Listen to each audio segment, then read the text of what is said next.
workshop to order. And first, just going to turn it over to Mr. Ness. Thank you, Mr. Parks, and good evening to the board. A few things on the agenda tonight from the operations and finance side. We'll start with some legal action coming up, not tonight, obviously, this is just a work session, but some legal action coming up for some issuance of bonds in a special session on July the 9th, I believe, and then the second preliminary determination hearing on the evening of the July regular meeting. And so wanted to present to the board the project that will be for consideration as the recipient of the financing for this project. And so as you recall, Schmidt has been retained to be the designer of record on this project. And again, you'll see these same slides on both evenings of the preliminary determinations, but again, wanted to give the board a preview of this before we ever get into actually any official legal steps, such as those first two preliminary determination hearings. So high school is not receiving a total renovation, just a few selected strategic areas within the high school where we will be giving some attention to improve capacity, student flow, but more importantly, even the function of instructional spaces. And so we're looking at a bird's eye view of the intersection of our hallways by our media center and our cafeteria, which is on this side. We do have a coffee shop right here, and really a lot of valuable space right here that is currently unable to be used due to the way that those existing walls and is blocked off. And so what you're seeing with this is the renovated plan comes to fruition a little bit better in the renderings that follow, but this is an interesting feature right here. We call it gathering stairwell, but it's sort of an elevated surface tiers, if you will, that students can gather on, whether it's eating lunch or any type of instruction that may happen. And so that would be then standing in the middle of that intersection, looking at the media center and that elevated gathering stair.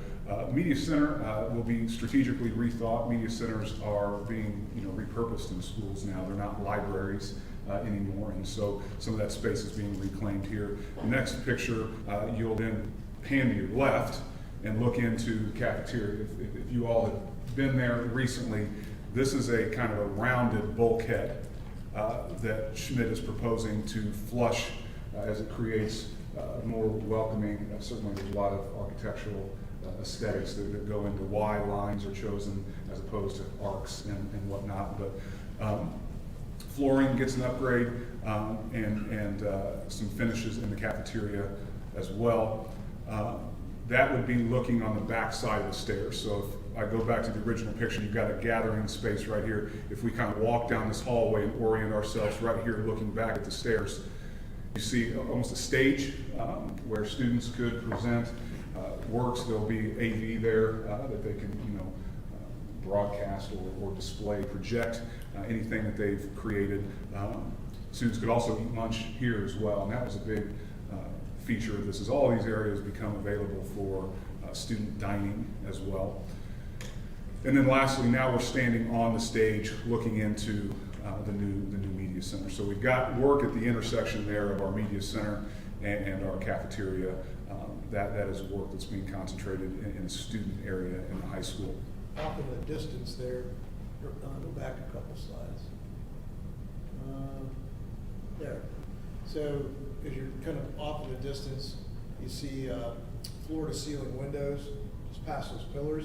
Those are two all glass group study rooms. So we'll have a short throw projector onto a whiteboard, so it can use either the whiteboard or short throw. Students can use their Mac to use AirPlay to work on their projects together, but it's supervisable, if that's a word, because it's all glass and open, so we can see the students working in there. So this is repurposing what's now called, I think, the group study room, that smaller room there, as well as a bit of a chunk of the media center as well. So it's going to be repurposing that whole corner there. The cafeteria, what you couldn't see in the renderings is it's all open now, of course. We explored the hallway that goes toward the outside, towards the bus lot, and opening that up as well. There's too much weight bearing there on that wall, so we couldn't do doors or archways. So they are gonna do some windows there, and then there'll be some bistro tables along that wall. There's currently not any windows from that hallway into the cafeteria, so that'll be opening it up to view from that hallway, and then closing that door that comes into the sideway from the, so this is the only way into the cafeteria. And then there'll be motorized security curtains, like aluminum curtains, to close off the serving lines. So once we're done serving for the day, those will come down ceiling to floor, so no one can go back in and mess with any of the serving lines or anything like that. So that's not really shown on any of this, but those are some features as well. Where you get a You say good, only one way in and one way out. This huge opening is the way in.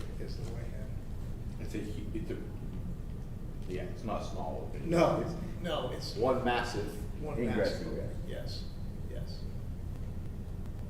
Are you doing anything with the wall down toward the cross floor? 'Cause there's one opening down there. That's the door that's closed off in the current design. Yeah. as There's still an exit through the kitchen and serving area, I believe. these renderings give the best look at the continuity that will get K through 12 on the finishes we've chosen. So the paint on this bulkhead here is the same paint that our kindergartners are gonna walk into over the bulkhead of their room at Perry Works. So selfishly, from an operations side, that's nice because you're buying just a few paint colors. Same LVT flooring, so attic stock with that, but it gives a continuity of K through 12. But each interior designer has used these in different ways to still help the building retain character. The next area to address is actually our admin space. So this is door one right here. You turn left to go to the Wells room where we are right now, so just giving you a chance to orient yourself. The biggest thing I think about this is most of this is just some light renovation. There's a little bit of walls moving, minimal amount of plumbing. This is light renovation. The big change is utilizing this space up front to move our SRO. So basically our SRO will have a window right here to see into the vestibule for who's entering the building, and obviously a door to get immediately into the vestibule as well. And so we moved our SRO to the front of the building, in this case, much like our elementaries and our middle schools, where we either moved them to the front vestibule or closer to the front of the building where they already are. Harney, for example, exact same scenario here with our SRO just right off of the vestibule. What we were faced with at the administrative suite was it really felt like three separate offices. Principals, guidance, and attendance. They were three different areas, and so the vision for this is to create a flow between all of them. So what's immediately happened is guidance and principals have become one. So our front desk administrative assistants will sit here, the guidance secretary will sit here, and we'll have guidance and principals all on the perimeter here in these. ISS has moved to the center of the administrative suite. Not floor to ceiling windows because we don't want to be distracting, but if you were walking down this corridor, you could see into the ISS. Folks seated in here could not see out the windows because they're about 48 inches tall. Added a restroom in there as well. Folks that have found themselves in ISS for whatever reason for a day helps to keep them contained within that, where it makes supervision easier. A lot of conferencing space that we've not had an opportunity to have, whether it's annual case reviews, special education, meetings with parents, things like that. And then we've added offices like we have at our elementary schools and our middle school for itinerant services. Right now, Inwell, Cummins, Aspire counselors come in and have to land sort of wherever there's availability that day. And now we've got dedicated space for those folks to land right here. Lots of options to shut and lock this down for security reasons. So for example, I can see a lot of our parent meetings taking place in here. At that point, that parent enters here and doesn't necessarily have access to go any further at that point, unless of course we they have need to. I don't believe there's any renderings of that, but any questions with the administrative?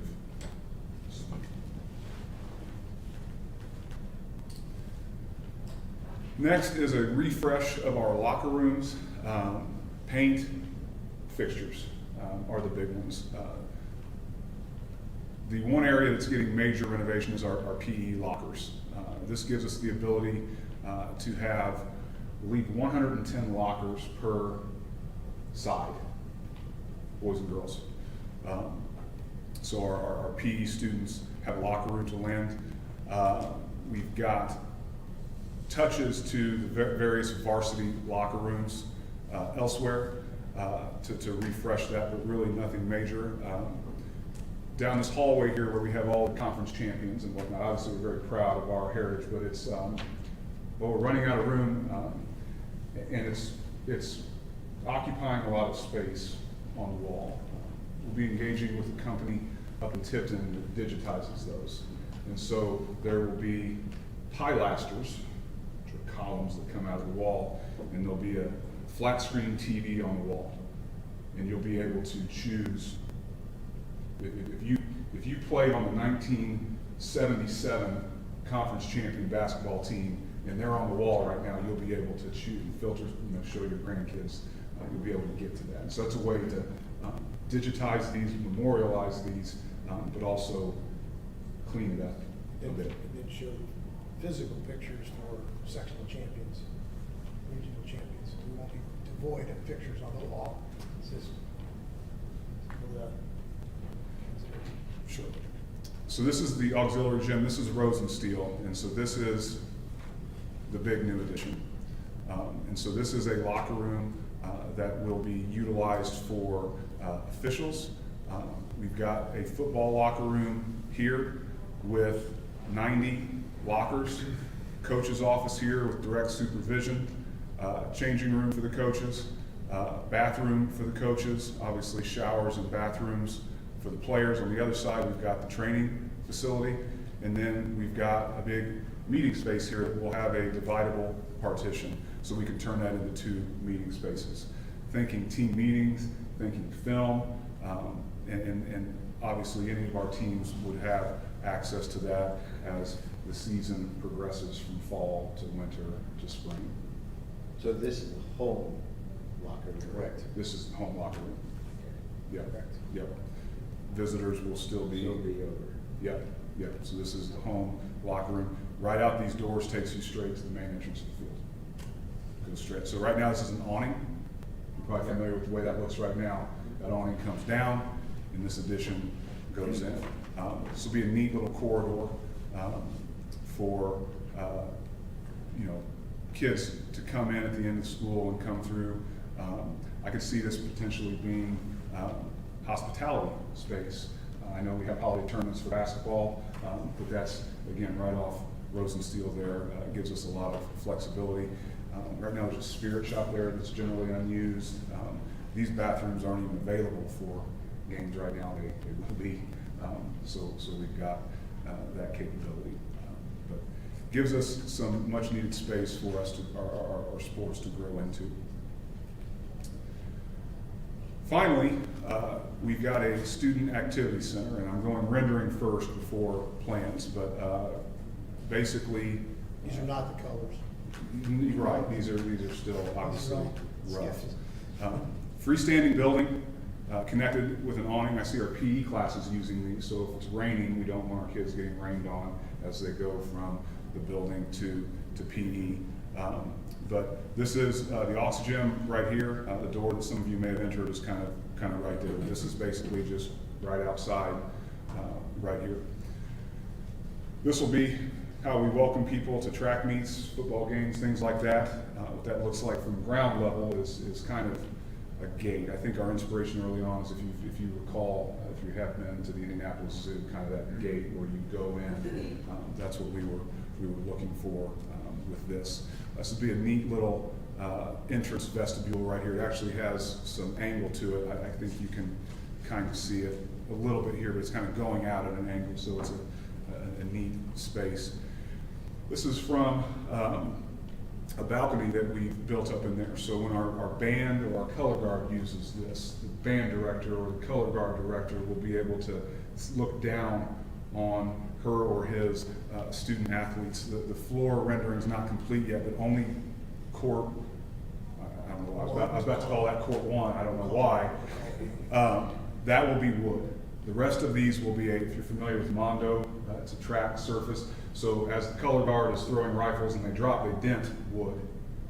Mondo is a rubberized surface, so they'll still be lined for basketball, and you can't, if the lights were dim, I can see the volleyball lines right now, but the basketball lines are red. These are not the colors that we've chosen. This is just a rough rendering at the moment. But I guess court 2 and 3 would be that rubberized surface. There's a 3-lane walking track. We're not having track meets in here. It's not anywhere near that size, but the walking track has not yet been rendered.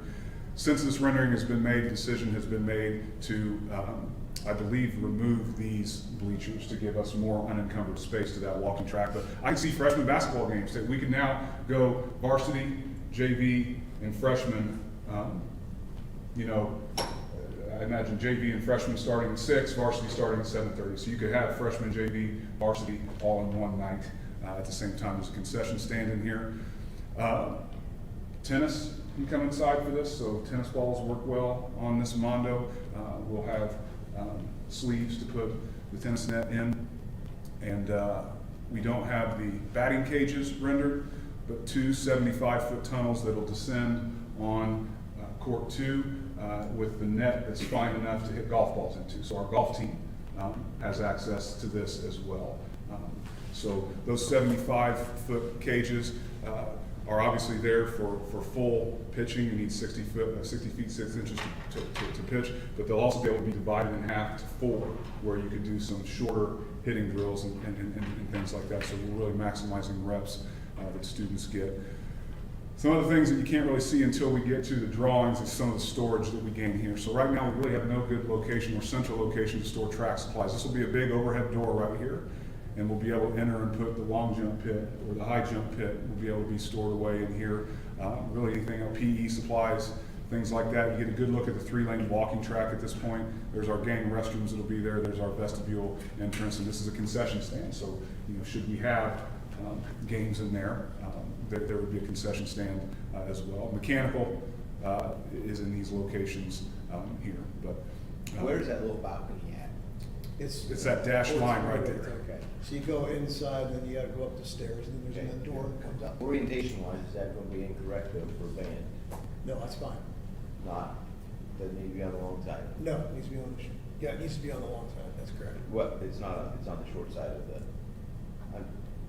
of the whole entire field house is what I'm saying. Oh, really more for color guard. If you're gonna do something with band in there, I don't know too many who would have that I'm aware of, that have an activity center that has a Big one. perch that you could do in the center up there. That would have been hard to design in. Yeah. You're thinking more like your winter drum lines, your Okay. winter color guards. The band can use this for sure when the weather gets bad, but they're not gonna be able to get up. Yeah. Unless they maybe stand on a 12 or 15-foot step ladder or something like that. But it's not. I would have loved this as a director, even though I wouldn't have been able to get up high. I could do fundamentals. We could do group work, things like that. So. Will this also accommodate like indoor soccer if they need to practice, or I know sometimes Coach Milam has, indoor soccer.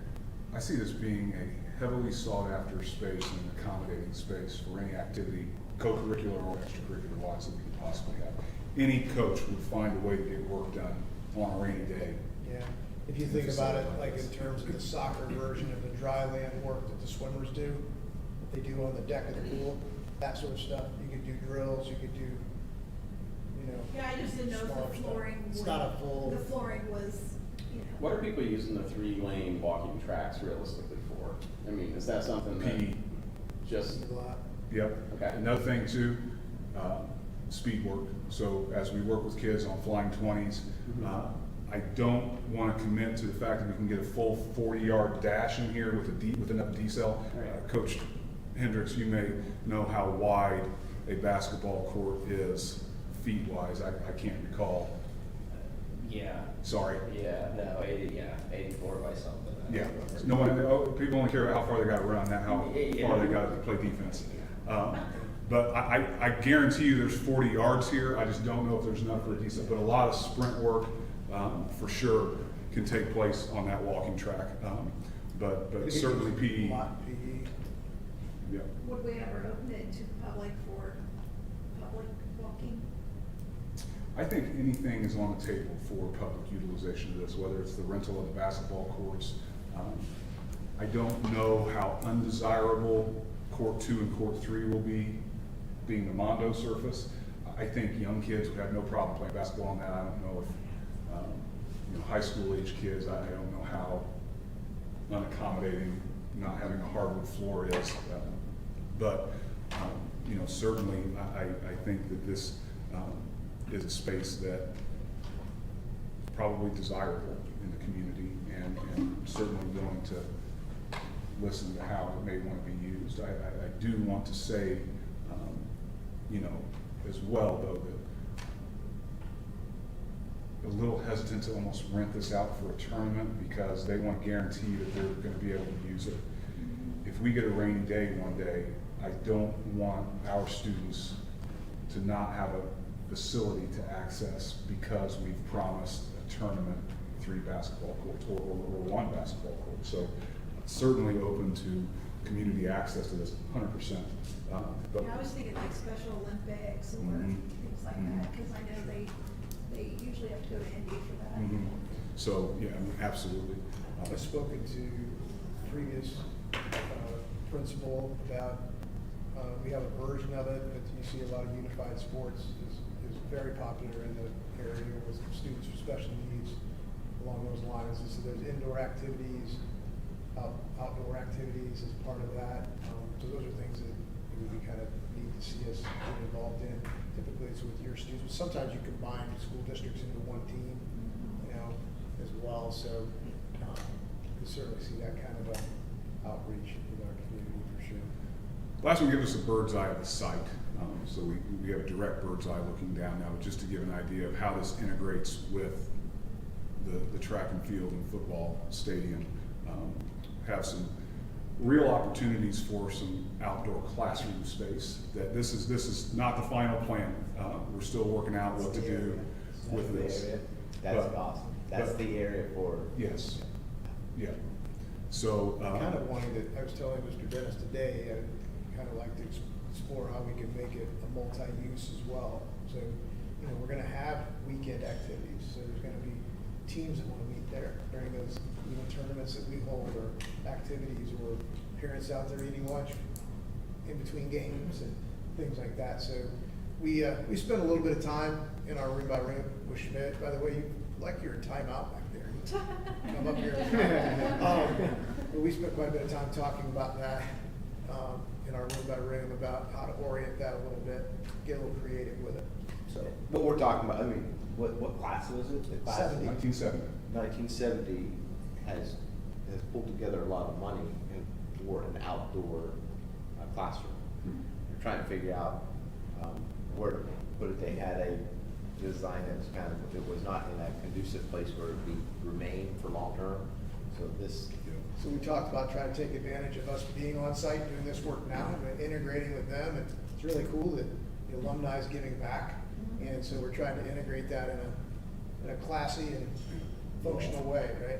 One of the questions you may have as well as we've been looking through this now over the top, just for the record, we did look, and with people far smarter than me, and architects and designers, on how we can attach this, how this activity center would be physically attached to the school, but getting our patrons from the parking lot to the football field and getting that folks navigated and having it be an enclosed space became, you can use the word impossible, but it I was. kinda like it being Yeah, that I think it turned out great. I think this approach turned out really, really well. For And there's a security advantage, honestly, to this. Exactly. It is separate from the building, so Yeah. that entrance to the building could be locked off and no one can have access. to connected this. by cover, but not. Correct. Right, and there will be a fence here, just to to maintain our site. So off the corner here, we'll proceed up and then go over to meet this corner as well. And Mr. Parks, I know you appreciate this.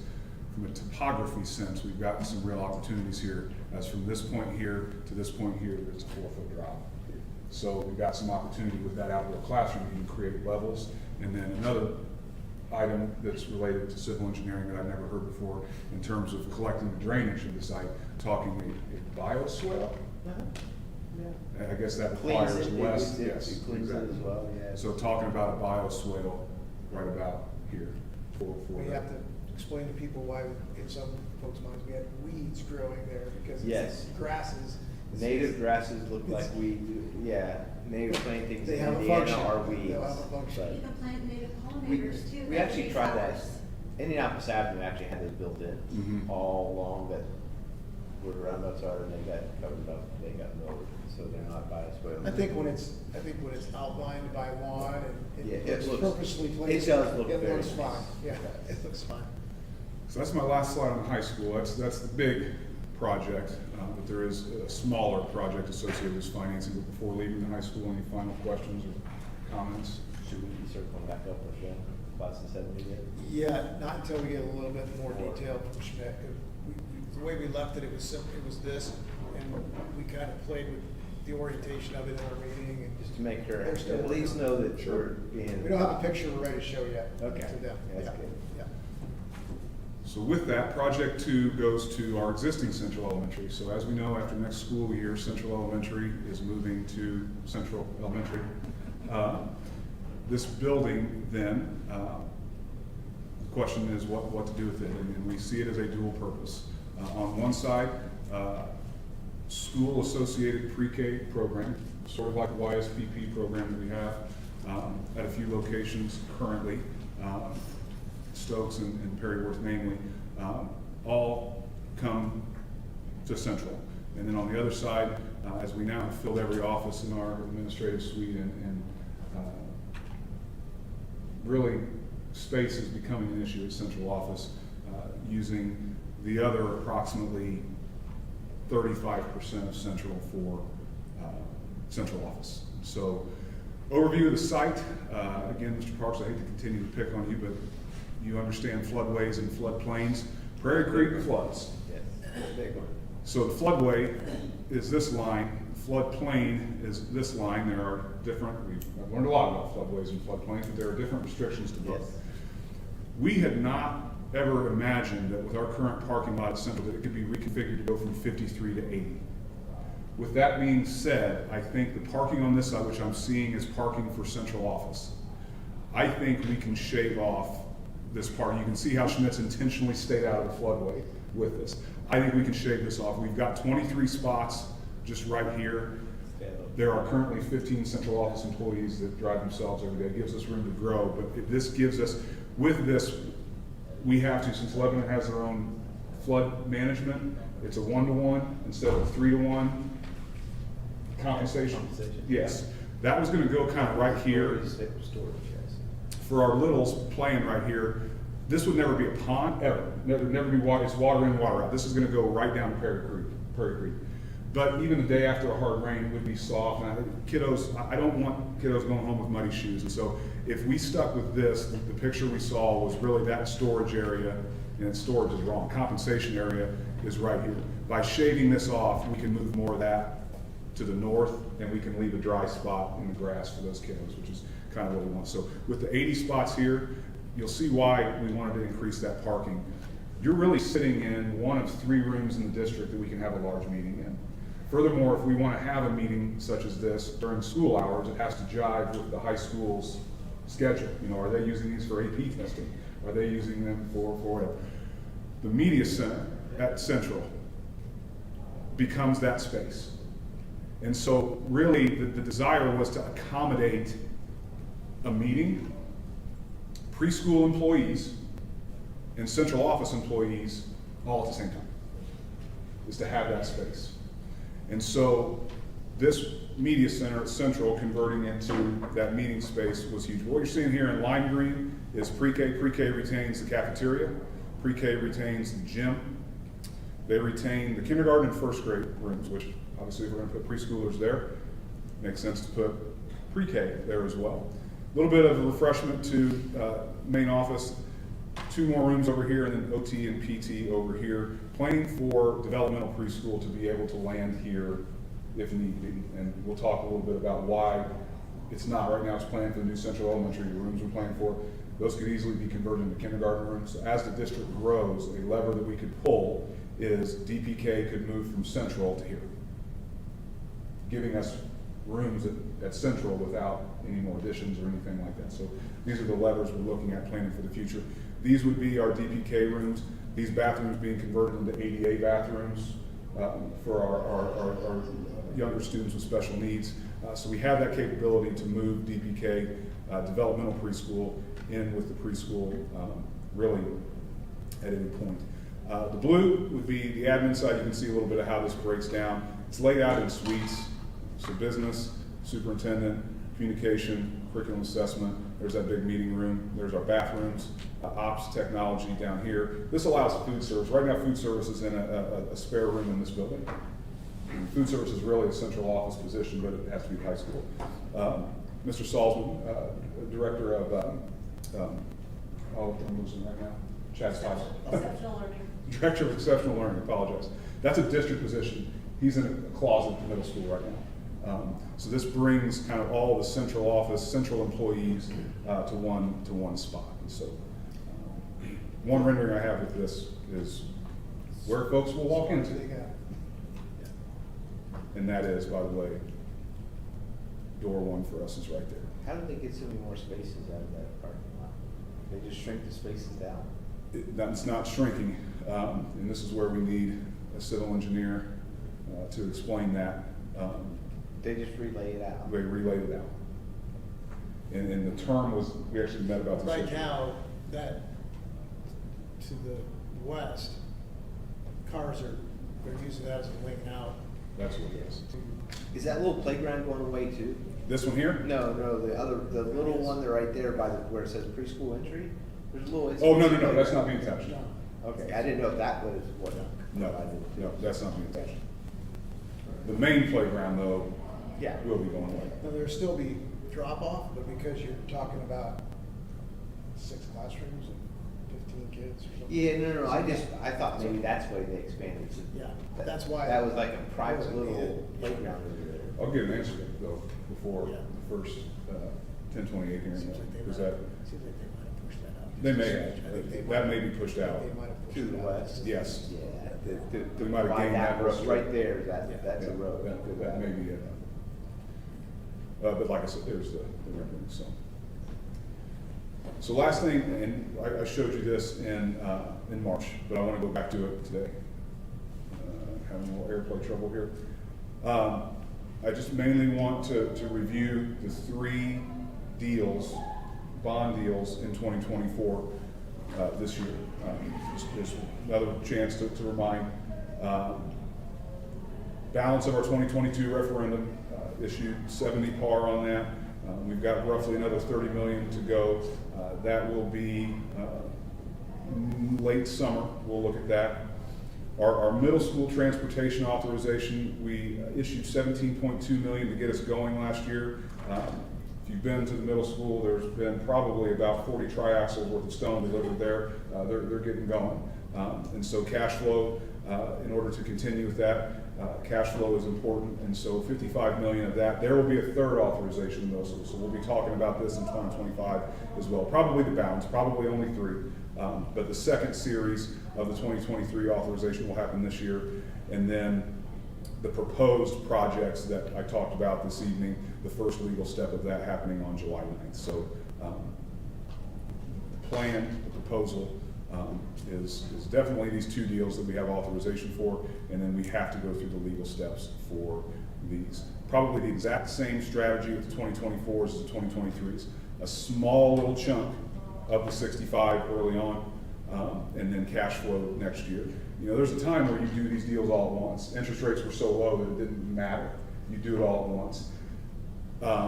While it gets clunky having to issue and issue and issue, what I like about this though is we only have to issue what we need. So for example, the $110 million authorization from 2023, if bids come in favorable for the middle, bids are due tomorrow for the middle school. Bids come in favorable, we may find that we only need $100 million for that. And so, again, a few years ago when interest rates were low, you do the whole $110 million once. And then, hey, we gotta spend it. Now, let you have bids come in and maybe, you know, someone really wants to work and we come in under budget by, you know, on a project the size of middle school, you could come in under budget by $5, maybe even $10 million. And so it gives you the opportunity to in a more informed manner, issue the amount of cash that you need. And they will roll off a year later than each other, right, too? So they'd be, Yeah, they're staggered payoffs too. Yeah, and the other. Which is actually kind of, that's good too. The other thing that works well for you guys too is the tax rate management component Yeah. of this. If you issue it all at one time, you know what you know on that day and only that day. You break this up over 2 or 3 years, save some interest like Zach had said, but also make sure you can react to whatever your assessed value does. Other things, enrollment, you can make these decisions kind of year by year by year as opposed to having to make this one assumption now. And then if assumptions are wrong, there's nothing you can do with that. So it gives you the ability to react. And the drop off is helpful too at the Yeah. tail end of it, that it's not all one big huge. Right, so effectively, if you're issuing over 3 years, instead of a 20-year bond, you almost have a 22-year bond. Correct. because you have And those you'll extra be years, rolling that off, absolutely. yeah. Yep. all right, well, Not that, well, any of us will be here. I had envisioned that being about a 15-minute deal there, but that's okay.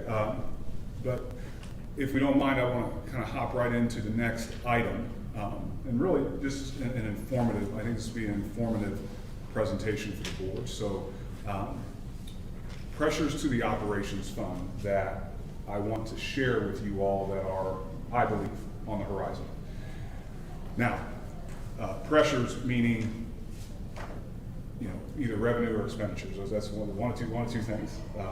Not enough revenue or too many expenditures is kind of what I'm getting into. And then I'm going to open this up and show you a slide that shares fund balances that have been increasing since 2020. So that's our January 1st operations fund balance since 2020, increased all the way to 2023, and then remains stable in 2024. That's a number that I'm comfortable with for LCSC in our operations fund. That $4.5 million number. That's a comfortable number of cash to have on hand that allows us to react to anything that would be unforeseen. Now here's the reason why this plateaued off.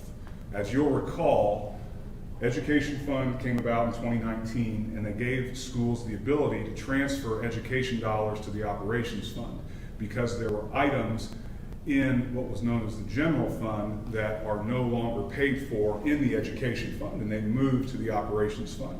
And so the thought was operations funds would be underfunded, so they give you the ability to transfer up to 15% of state aid. The reason cash was building in those early years is because the percentage of our transfer was close to that 15%. Now, why would we want to walk that back? Why would we walk that back? Because when you keep money in the education fund, you pay educators. I mean, just to speak plainly, it gives us more to make war with in the education fund. So this happened intentionally because we walked the transfer back and continue to be on pace with about where we were through April 30th of this year.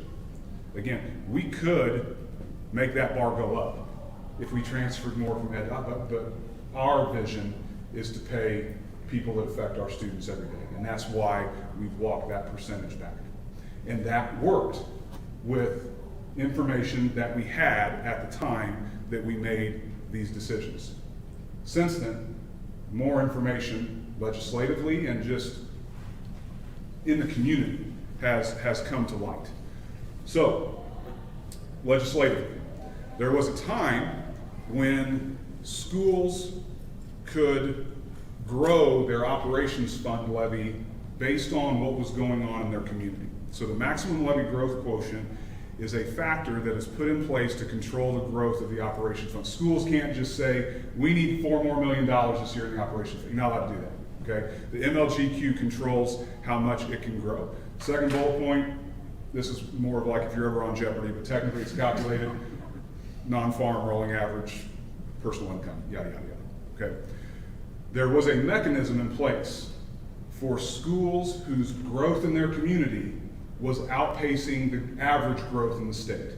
And that's called the adjusted MLGQ. If your community was growing more than the state, you could elevate your operations fund levy more than communities in the state that are stagnant or slowing. Think of Westfield, think of us.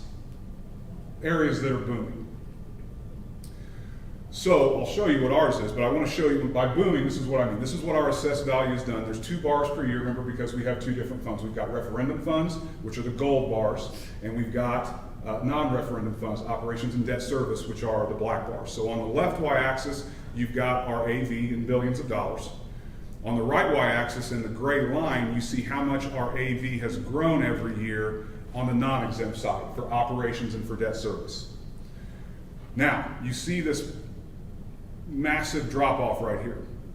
That continues because of the report that we pay for every year from Policy Analytics to predict to the best of their ability what a very conservative number for growth is. I think, and Mr. Shoemaker and I have had a lot of conversations about this, I think I'd go as far as saying shocked if we only grow by 5.65% this year. But that's what Policy Analytics said, to be conservative, because we're making policy decisions based off this. We don't want to say, oh, you're going to grow by 15%. You don't want to be wrong on that side. We'd much rather be wrong on the conservative side. This number is much more likely closer to 10 than it is 5 in reality, okay? But that's how much our AV has grown. I'm showing you this because I'm attempting to show where we've fallen with the adjusted MLGQ, okay? So in 2020, we had the state's MLGQ. Starting in 2021, our community began to outpace the state, and we were able to elevate it. Everybody else in the state could only raise their levy by 4.2%. We could by 4.8. Move a year further, we're a full percent higher than the state. Move a year further, we were 1.5% higher than the rest of the state. And then the General Assembly acted. Because schools are raising taxes so much, the operations fund was pegged at 4%. You may no longer adjust the MLGQ. We had those calculations though, and for this year it was 9%. We could only raise it by 4. Literally cost us $352,000. Literally, that's how much revenue we won't collect this calendar year because of that decision in Indianapolis. Now that compounds because, as you all know, percents compound on percents. So if we could have levied 9%, look what it does to us in 2025. This law is good for next budget year as well. So this calculation was known. We were 9% these 2 years. 4 though is where we're capped. This is how much revenue we lose: $750,000 in the operations fund.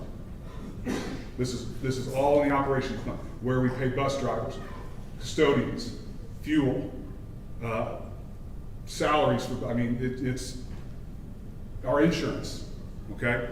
So that's what we're facing. That's kind of new information I was talking about. As far as, do we think about doing something with the transfer? Do we become a 15% school to make up for that revenue loss?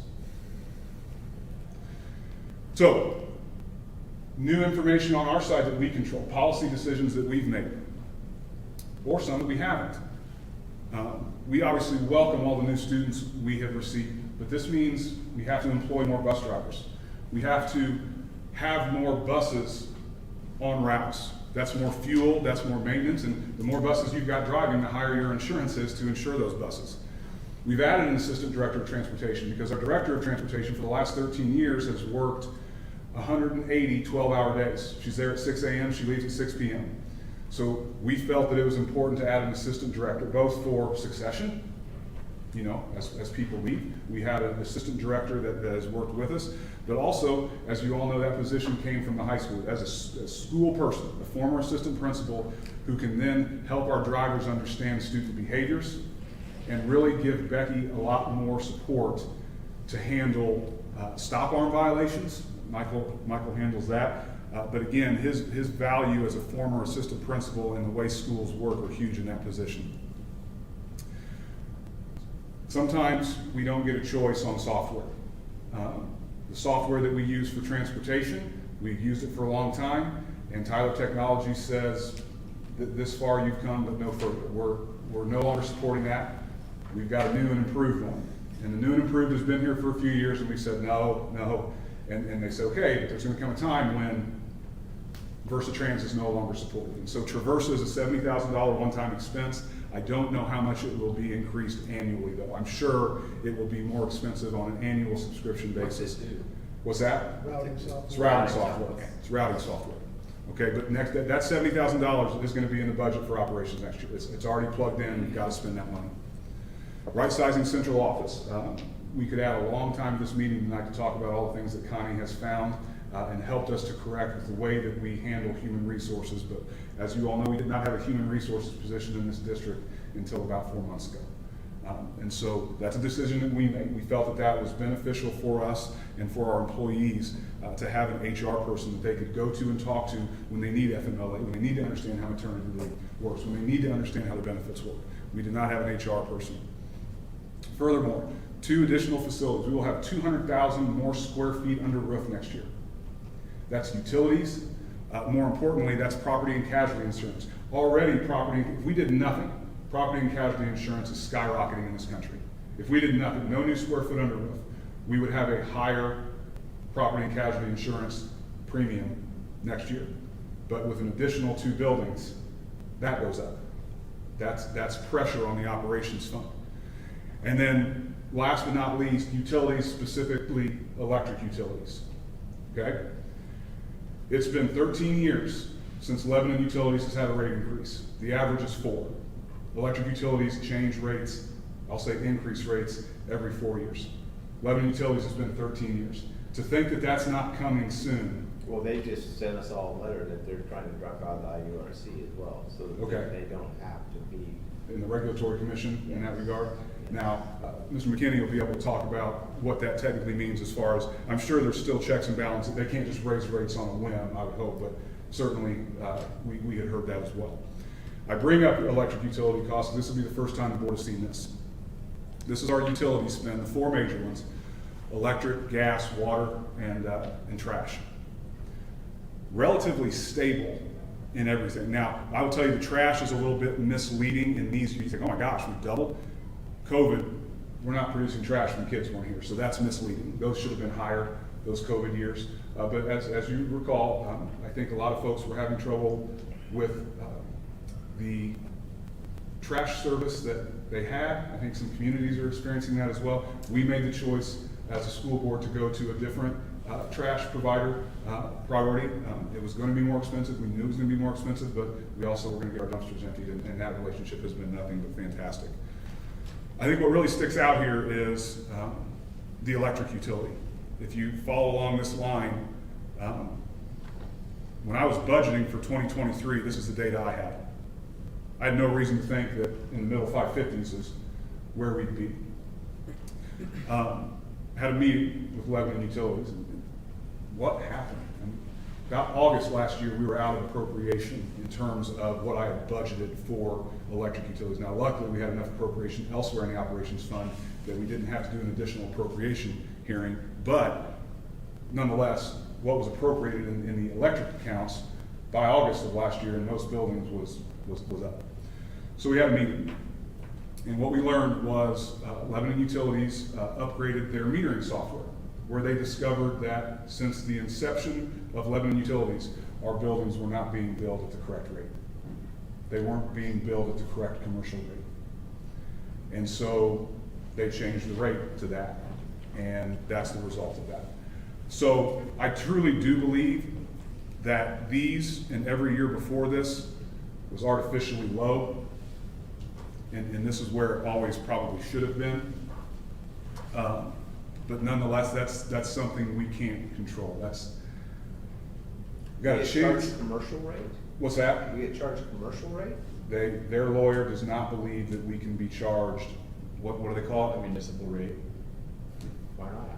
Because we're not a municipality.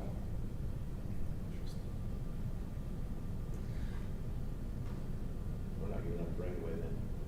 Well, We're not giving right away. so ultimately, to come full circle here, we have choices in this case. Increase revenue, our only option right now is to increase that transfer more out of the education fund. or find a way to mitigate expenses. So in a second, I'm going to introduce Bob McKinney to talk about ways that those black bars specifically could potentially come down for us. We either raise more revenue or experience or incur less expenses. And we're going to talk about how we can do that, and that involves our tax rate. So I show you this every year. I just add a new point every year. This is our historical tax rate. Again, early on, late 2010s, it was kind of doing everything, and then we've tried to really stabilize that. Maybe a slight decline since 2022. Where that comes from is the sum total. Now, everything in the italics here in 2025, that is all AV dependent. We don't have our AV yet, so I'm using the Policy Analytics 5.65% growth to determine these. But every italicized number is something that we can't control. We already talked about tonight, MLGQ governs how much I can raise the levy. So I raise the levy by 4%. I divided by our AV that Policy Analytics says we're going to get. That's our operations rate. You can see what's happening to the rate in the operations fund. We're losing rate in the operations fund. Capital referendum, it is purely a levy-based fund. $7.625 million worth of payments every year. As AV goes up, that rate goes down. All right, it is a levy-based fund. We're happy to see that rate go down. Operating referendum, very similar to the operations fund. The legislature also said if you've got an operating referendum, you can't raise that levy. Very similar to MLGQ, they had it on the 11th hour. They did introduce a provision where if your AV has grown enough in the last 4 years, you can raise it by more. It was 3%. Every school with an operating referendum was only going to be able to raise their levy by 3%. We'll be just over 7%. With how much our AV has grown from February of 2020 to February of 2024, the way the calculation works out, we'll be at 7%. So we'll be able to raise it. Similar to the MLGQ topic, not similar in the fact that we had 60+% of our voters Agree approve to a 15 15 cent cent. levy. So let's be clear, it's similar in its effect. So you're Not saying similar. 3% total levy amount? Is all you can do, regardless of what the voters say. Regardless of what the You rate. convert that to Yes. cents, basically, Correct. or not basically, yes, you Yeah, convert it to that's the cents. one, yeah. So you can't get to the 15 cents that the voters agreed to. So that's, I think that's a key. But yet they made us list in the referendum the percentage we are increasing the rate, not the percentage we're increasing the levy. Okay. Yeah. So really, the only control we have over our tax rate is that hole I got right there, which is the main reason why we're here with my agenda tonight, is what do we do with the debt service rate? Mr. Shoemaker is going to talk about these. Did we talk about it twice? Do you think we should go through that now? Or do you want to explain it when you get to Take a yours? short break. Yeah, I'm happy to have that, just so they don't hear it. Okay, perfect. We'll come back to that. So that's ultimately, I think, what Mr. Shoemaker, after Mr. McKinney, so Bob will explain to you what he's here for, but I think it'll explain why we had this conversation first once you hear from Mr. McKinney. So do you want, Do you need a short break, Gail? You ready to plow? Good? you ready to go? Sure. All right. So, Want to keep the lights where they are? probably so. Lights up or lights okay? I think we like it this way. We can see the screen anyway. And Bob, you're welcome to, if you prefer to stand, you're welcome to stand in front of the mic so your voice is picked up, or you can stay where you are. You speak loudly, Yeah. perfect. Thank you for letting me spend a little bit of time with you this evening. I'm Bob McKinney. I'm with Stratalign. Stratalign exists to assist school corporations, municipal government, and some private sectors to address and what Zach just shared with you all from an energy saving standpoint. Stratalign's sole purpose is to maximize the impact of your energy service projects or your energy savings needs. We are not a contractor. We are unaffiliated with any product. We align with ownership to provide data that can inform decision on how to better not spend your utility funds. There are typically, from an electrical standpoint, on an average school facility, about 25 to 35% savings that can be achieved with minimal investment from the governing body. So again, we're not here to sell a large project that we will benefit from and you may benefit a little bit from. We're here to pick the lowest hanging fruit and then work our way into an energy master plan on your behalf. If you want to go to the next slide. This echoes what Zach had just shared, and I want to take a little bit of a deep dive very quickly. We all know and we all saw energy gets more expensive. It's not because utilities are monopolies, and that is a common thought. It's primarily because the generation side of electricity is in a transitional state. Utility generation facilities are mandated to produce cleaner power. In order to do that, they're constructing new facilities. Our transmission lines and transmission and distribution efforts are undergoing a revolution that we've never seen. So the utility companies are investing in those because of the electrification of our fleets, because industry is relocating into America and it has to be supported by power. So all of the ratepayers bear that burden. Energy savings projects obviously save money in your operating fund, but we have joined forces with independent groups, this one being the Collaborative for High Performance Schools, that quantifies the benefits or potential benefits of an energy savings project. And Zach has touched on these tonight, but this school here is not reflective of Lebanon schools, but it tells the same story. So that this school here had operating budget challenges. Their classrooms were not near being on par for what a student and teacher needs in the learning environment. And the result was they weren't recruiting great teaching talent. There were a large number of 6 days from the school children. There was a high level of stress and anxiety, not only in the school, but within the families that attended this district. They had dirty ventilation. And again, these don't necessarily apply to you all, but the impact of this, or the root cause of this impact, was the rise in electrical rates. This was a coastal school corporation, and the coast had experienced rapid inflation well ahead of Indiana. We've been in the energy industry since 2010, and for a long time, our rates were fairly steady and barely outpacing, if they were, inflation. Now they're exponentially outpacing inflation in the last 5 years. Our energy rates have doubled in the last 5 years on average in Indiana. That happened on the coast, and that was a result of it. Leveraging energy savings and investing back into the operating fund and therefore into the classroom. Case study on this particular school, that is the same classroom. They've experienced reduced absenteeism. More importantly, the students are having a better learning environment. They're having lower turnover at their school, and their budget is manageable.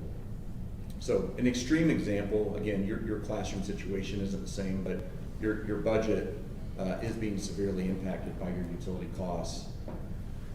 So just to give you a peek inside, this is an actual table from a project that we went through an RFP early this year. So we operate in 3 buckets on behalf of an owner. We generate a feasibility study, which is very detailed, but what it simply does is it educates the owner on energy overhead, which is energy you're using that you should not be using.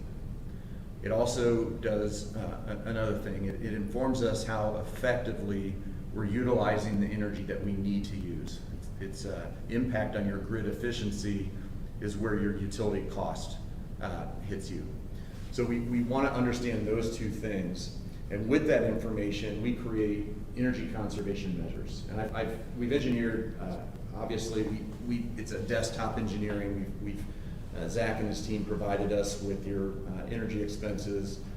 We identified your 5 facilities that are using the most energy, and we engineered a solution to help save money in those schools, and we're going to dive in that in a second. But what we do is we look at everything. We look at every piece of equipment. We HVAC, electrical as well. We also are looking at gas consumption and water. Right now, and we will make recommendations, but right now electricity, as you saw in your graph from Zach, is the primary culprit. Jack, can you back up just real quick? So what we do is we create these energy conservation measures, and then we draft an RFP for an energy savings project. And our firm invites, it's not open to lowest bidder. We want the highest qualified respondents coming to the table, and we are scoring them on the best value for you. And that is calculated as you see in this table. So we had 3, these are real numbers.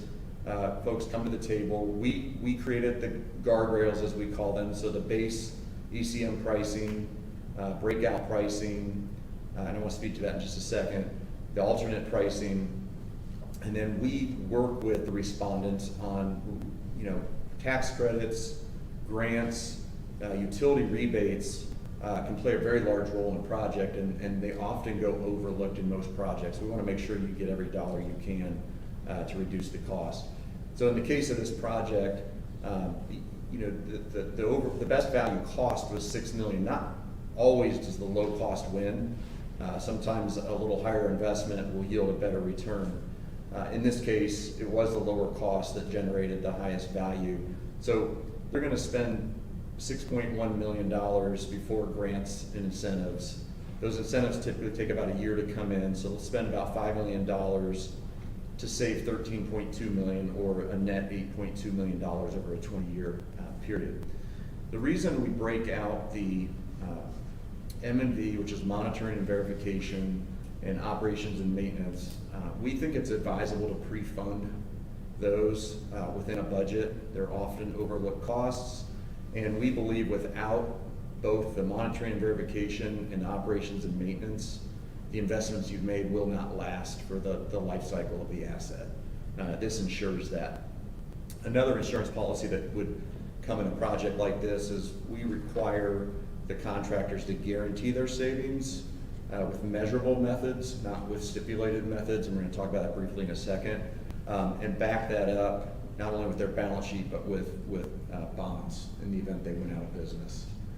So if they ever were to need to write you a check for underperformance, that check could come to you even if they weren't in existence any longer. Does it work? This is all of the data we assemble and all the measures that we engineer are absolutely executable. Here's an example of a utility bill from a client, August of 22 pre-project. That was a utility bill of $1,352 with a customer charge of $54. In August, a year later, they had no electric charge in their facility. And I highlighted they had 21,300 additional kilowatt hours banked to carry over into following months, and their customer charge was lowered. When we look at a project, we're going to evaluate the number of meters you have. If you can combine meters and we can eliminate a monthly metering charge on your behalf, we're going to do it. Yeah, it's only $50 a month, but you may have 10 meters doing that times 12 months a year. It does add up. In this case, they were billing is typically incorrect from a utility company, believe it or not. And we will go through and audit bills and make sure that the charges per your tariff are what are being charged to you. That's an ongoing service that, back to that M&V, monitoring and verification, that we require the contractors to perform on your behalf and provide you with periodic reports to ensure that's being done. Another example, a little bit larger facility. We had a little bit longer construction cycle, so just August of 21 to August of 23, eliminated about $2,300 a month in metered electric charges. So back to, an energy savings feasibility, by our definition, it's really simple. It's eliminating energy overhead, and that's the energy that you do not need to be using, but you are. And then how efficient is the energy that you are using being consumed. There's, on your bill, there are various charges for inefficient use, power factor being probably the most common, but there's also the ability to use energy when it's less expensive, again, understanding the tariff, and the equipment you have and the building automation system all working together to your benefit can significantly reduce your own utility rate on your tariff. Something that we know right now, and Bob and I and John Triller met with the utility. We know Harney Elementary is among the most inefficient buildings that Lebanon utility meters. I mean, that's something we know right now. So this is a real example of, so we benchmark your facilities. This one, I don't know how many are there, 10 or 15 facilities. The orange line was in that year the national average for a school's energy use intensities, the energy you use per square foot. And as you can see, all of their facilities were above the line. With modest energy conservation measures, we were able to create the proposed outcome, which doesn't look dramatically different, but just that change alone on the next slide has a $1.1 million annual impact for that school corporation. So each school, when you look at current UI versus proposed, had those energy conservation measures that would allow them to drop down to the better energy use per square foot. Budgets impact what decisions are made and when. So in their case, out of this, about 50% of this plan was executed, so they're saving about $600,000 a year currently, and we're now developing phase 2. Again, that was dictated by their finances and the time that they needed to perform these projects. So back to earlier, I had mentioned we engineered a solution, energy conservation measure. So virtual energy management is a software program that allows a school to understand its overhead, energy overhead, and its grid efficiency. And it has the ability to, through behavioral changes, allow you to make modifications at equipment level and at behavioral levels to lower your energy use. So if you will, Zach, if you go to the next slide. So real quick, what we did was we looked at your electric utility usage for those 5 schools, and we looked at the equipment that's in those facilities, and we put together a budget, what it would cost to invest into this software. So there's hardware cost with the software, but not too high. So first year cost of about $60,000 in those 5 schools would generate, in worst case, it's about $68,000 in energy reduction. Again, our clients are typically falling between 25 and 35% energy savings. So you can look at various models. That number can become tighter as this goes from desktop engineering to actual field by a provider. But wanted you to get a glimpse of, you don't need to spend millions of dollars to start generating meaningful impact. We also like this route first because as a school corporation, you want to understand how you're using your energy and what energy you're using. This gives you that visibility on a real-time basis. And then you can start to pick other lower hanging fruit. Maybe you have facilities that have T8 lighting. That's an easy payback. What we don't like to see clients doing is off the bat investing in a very expensive proposition like solar energy. Solar energy works, but it's complicated, and utilities have a big say in it. And we want to make sure that if you can reduce your energy usage before you start generating energy, you do so. That way you right size, we call it right sizing your investment. You will not overbuild your solar plant. You'll build your solar plant ideally to get you to a net zero like you saw in those 2 examples I shared. Solar was the last piece of that puzzle. We did retro commissioning, which is making your equipment operate efficiently. We did virtual energy management. We did lighting. We did high efficiency boilers and chillers, and then we moved into solar to get you down to net zero. So it's an energy master plan, and the timing on it is dependent on budget, and taking steps is not uncommon. So one of the things that we also do on behalf of the client, if the feasibility study indicates that the client should move forward, and the client has the capacity to move forward in some regard, we'll manage an RFP. And we're gonna typically go through the procurement method of guaranteed energy savings, although we're agnostic. We're happy to do design and build, or any of the other methods that are offered by the state. The beauty of the guaranteed energy savings is you can mitigate future risk, again, by having the contractor and a bond company underwrite the project in the event it doesn't save what they had mathed out for you. So, not gonna go through this, but wanted you to understand this is a procurement method that is afforded by most states, not all. Indiana is one of them. These are the rules of the road that we would manage on a client's behalf to make sure it's done correctly, but also effectively. Like any procurement method, this can be taken advantage of by a contractor, and it has happened. We are working on several projects now where contractors overinflated savings and the client's now having trouble paying for their project because of that. So we're going in and re-engineering some stuff and trying to help them out so they can meet their operation fund goals. Earlier in our conversation, I had spoke to guaranteed savings. When we draft an RFP, we require that the respondents not offer stipulated savings. Stipulated savings are savings that they engineer before the project begins. Once it's completed, they test your system one time, and then you're accepting those savings at that date. That's where folks can get into trouble. What we want to see is every year that the savings are actually measured at the meter level, so we can understand what is truly happening. And again, if there's a shortfall, you can be made whole that particular year. I had mentioned incentives. This is a big part of our focus on a client's behalf. Currently, there's the federal income tax credit through the Inflation Reduction Act that can afford up to 40% based on where you are. There are some additional credits on community needs. Yours didn't qualify, but up to 40% of certain projects can be funded through the investment tax credit. We also go after carbon reduction credits in the marketplace on a client's behalf. If you did solar renewable energy certificates, which is essentially allows you to sell your environmental benefits to large corporations.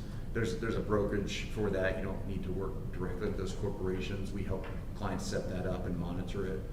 And then there's a lot of federal and state grants that are currently in place. We recently had a client win a $2.5 million climate pollution reduction grant, and those come out very consistently. And again, if for that client in particular, that grant allowed them to pull $2.5 million of future projects into today, which will help their operating fund sooner rather than later. So, as Zach mentioned, we had conversations with your utility, and this is another area of really low-hanging fruit.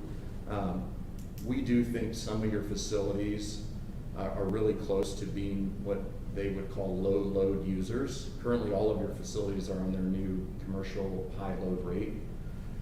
If we could dive into those on your behalf and get your KW, your demand usage below 75 kW at their threshold, that puts you in a much more affordable rate. And so we would dive into that as another.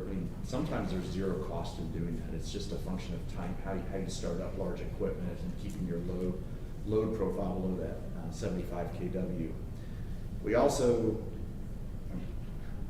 advise is a strong word, would encourage you to speak with your council about challenging the fact that you cannot be on a municipal rate. I don't know that you should or shouldn't, but What's the difference between those rates? Significant with probably 35% rate difference. So what's very relevant in your life, they would not let the courthouse be on a municipal rate. That was shared in that meeting. Is that common? Do you see that in other municipalities? Or is that pretty odd to you? It was the first time we've seen it, but we don't. I'm not trying to put you on the spot. No, well, I want to be careful. So we do a lot of work in like the public utility space, so we do a fair amount in municipal.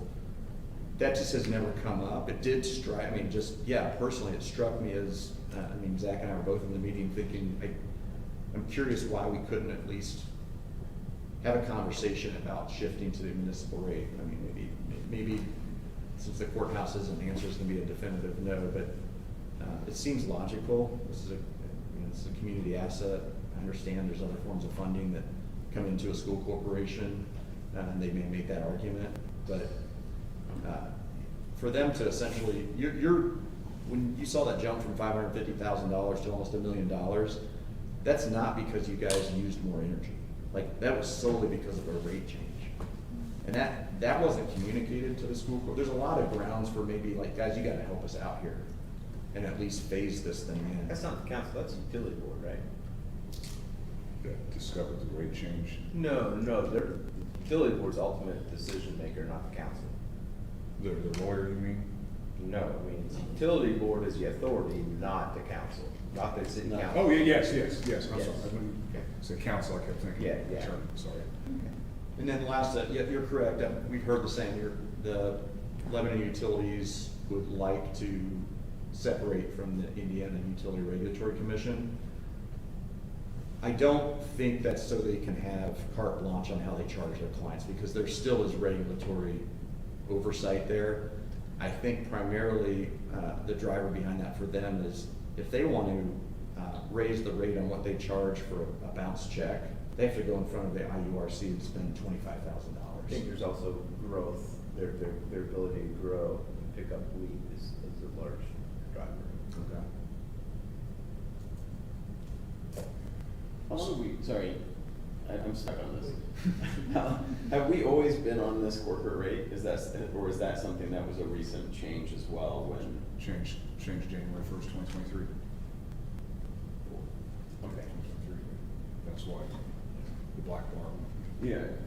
And was the rate prior like a small load rate versus a large load rate? So I'm not sure the name of the rate that we were on at that time. And we can find out, but I believe, based on the questions we asked, that you were on a commercial rate. It was just a commercial rate for Okay. a lower demand. Lower, yeah. You were not on a municipal rate prior.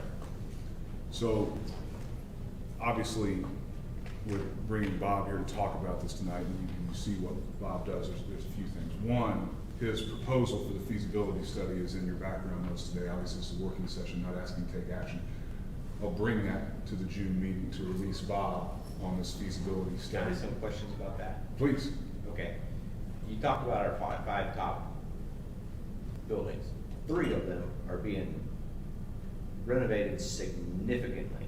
So I'm hoping that is taken into account in any type of fee, because we're gonna be realizing so much energy savings in those 3 being totally gutted and renovated, right?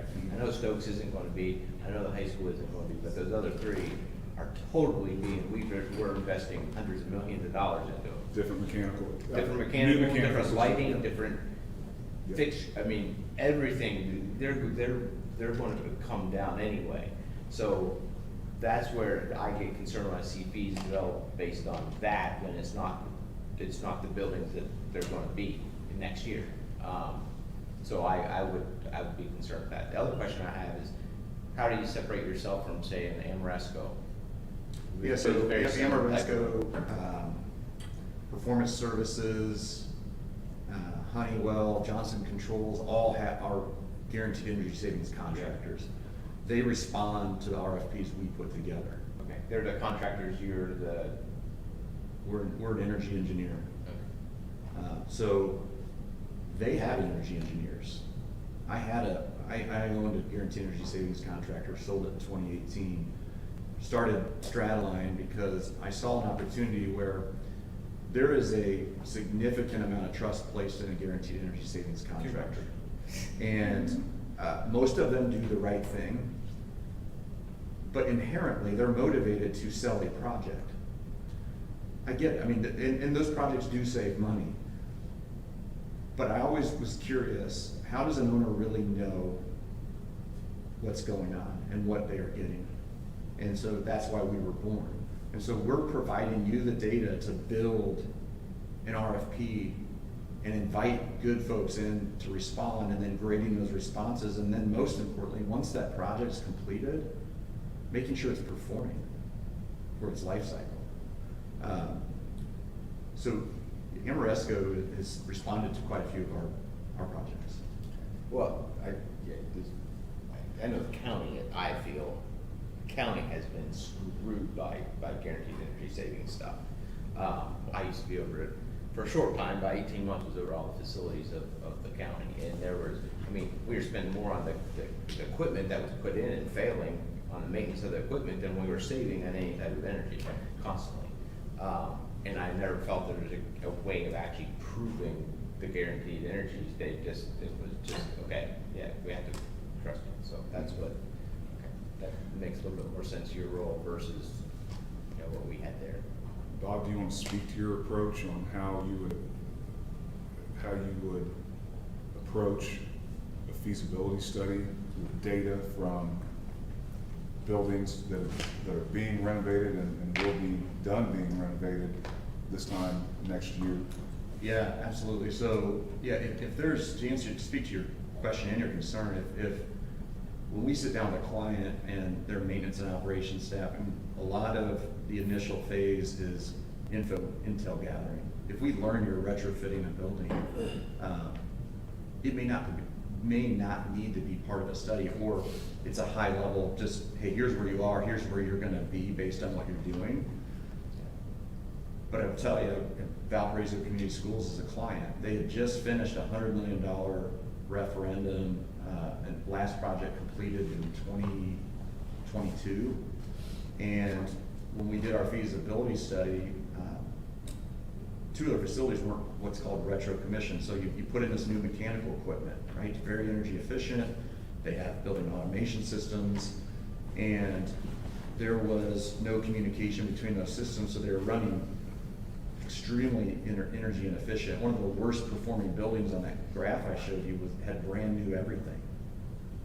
And so we weren't gonna tell them what to put in because it was already being put in.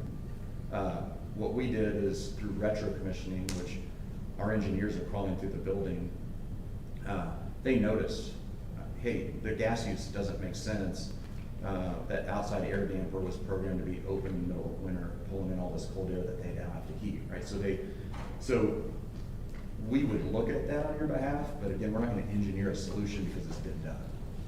So that's where these projects that are being done, or hopefully we can give input to the architect and engineer of record if it's early enough, so they're installing the right equipment or looking at the right sequencing for their operations.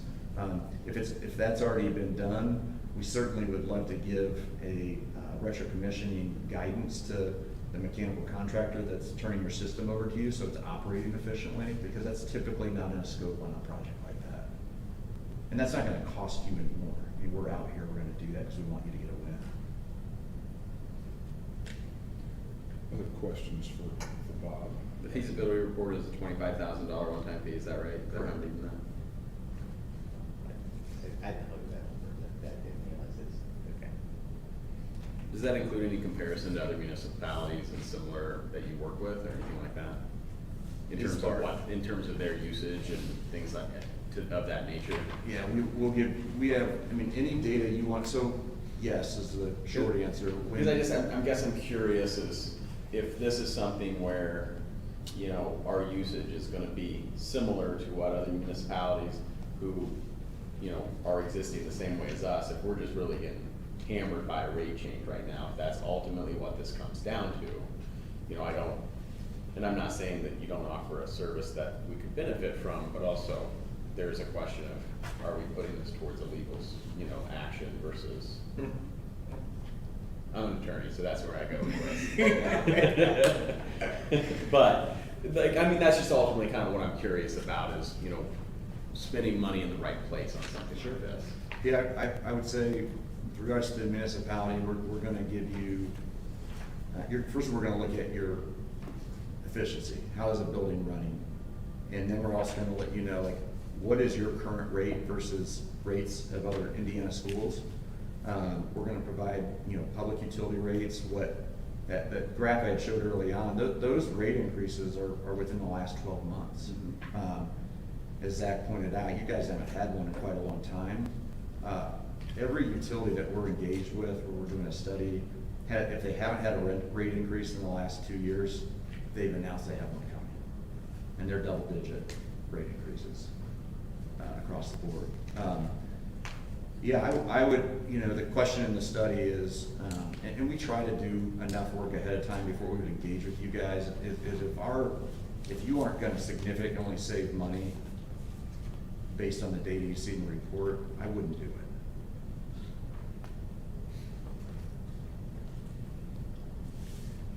I didn't realize it was $25,000 fee. I thought it was gonna be much, much larger based on it, so, yeah. Obviously, should the feasibility study be the flavor of the board and the preference of the board, what could come back from that? Suggestions for lowering our energy costs involves investment on our part in some regard, up to and including generation on site, solar. And so I invited Matt Shoemaker from Stiefel Public Finance to basically communicate to the board where our ability lies with funding something like this.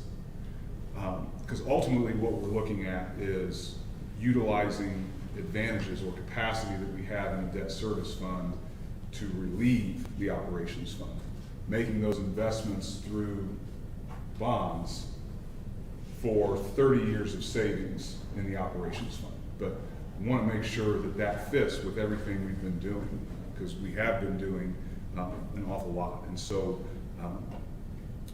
Matt came and talked to us last year, so we've got another year's worth of data, actual interest rates for the deals that we did last year, but then also what this looks like moving forward. So, Do you want to go back, your last 2 pages that we skipped, just because it shows the chart, I think that might give a good visual. We'll start there and then go into mine. If you want to go the page before, I don't know if you want to talk through this. I think you're just as good as me. So, like Zach said, I think we're going to talk about a couple things tonight. One is, Zach has laid out the list of projects, proposed projects, some already authorized, of what is potentially going to be issued yet this year, as well as 2025. So we put together some charts and graphs to show how that can fit into your current tax rate. If you remember last year, I came out and did a very similar thing. This is really coming back and updating all of that based on the information that we know now. We'll know a lot more information come August when we see that assessed value. As Zach had mentioned, Policy Analytics updates on an annual basis your assessed value projections. Those are extremely meaningful for what us and Baker Tilly do on your behalf in terms of projecting in the future. Are you able to accomplish your facility goals, both new buildings, additions, renovations, all of these projects in a way that meets the 99-cent tax rate. What's a little bit different this year is a change in the law. If you start here with this first bullet point, non-controlled projects and controlled projects. A non-controlled project is a project that this year is under a little bit under $6.5 million. A controlled project is anything that exceeds that number on a project basis. The big difference between a controlled project and a non-controlled project is the legal process that the school board and the school corporation has to go through in order to issue those bonds. Non-controlled project, you'll have 2 meetings. As long as the school board votes yay to move forward with that project, you can do that project. There is no formal taxpayer opposition. Now, taxpayers can come during the project hearing.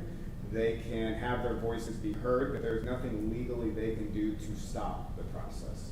A controlled project, again, being over that threshold, you still have the same 2 hearings.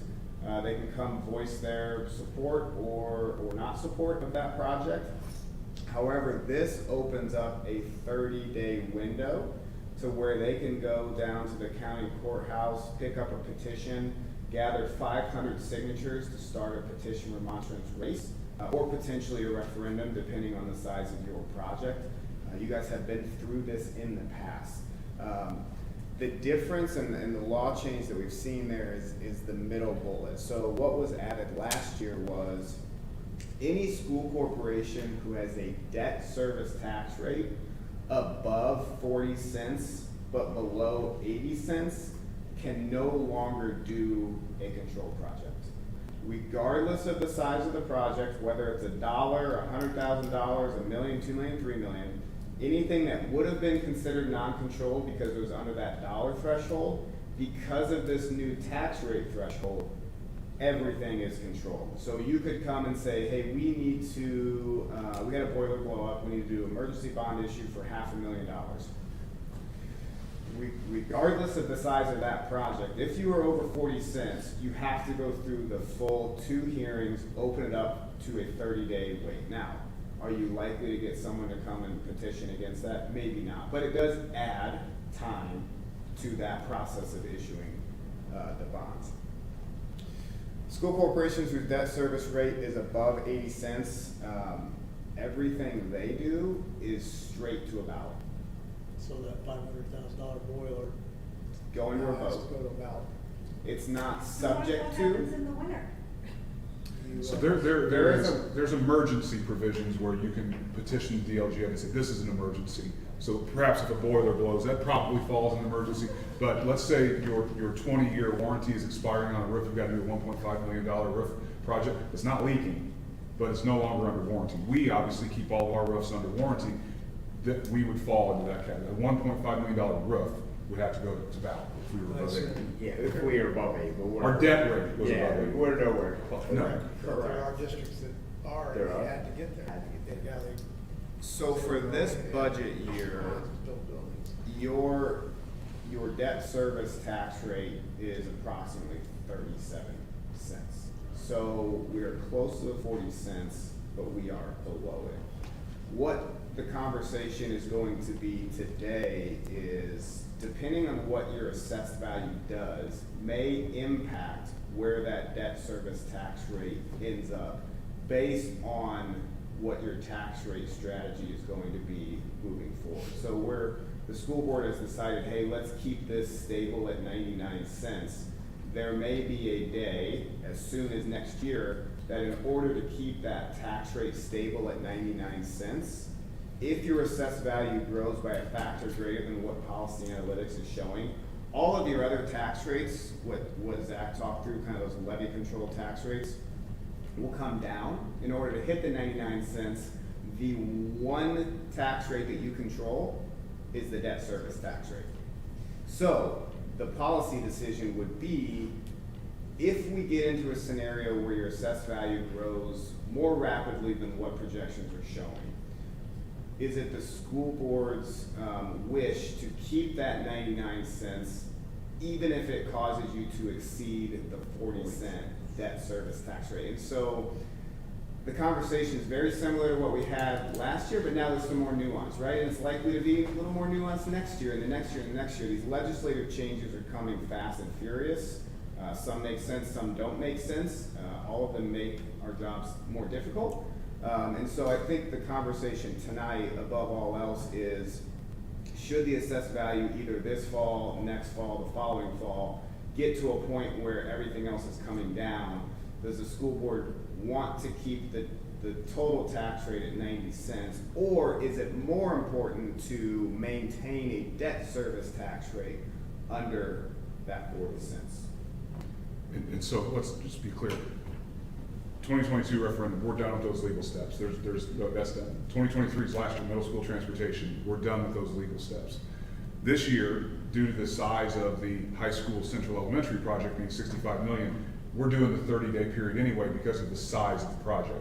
What we're talking about is the debt rate that we set for 2025, where our projects for next year, buses, roof, vehicles, technology, $4 or $5 million general obligation bond that would fall under that $6.3 million, we're no 30-day period.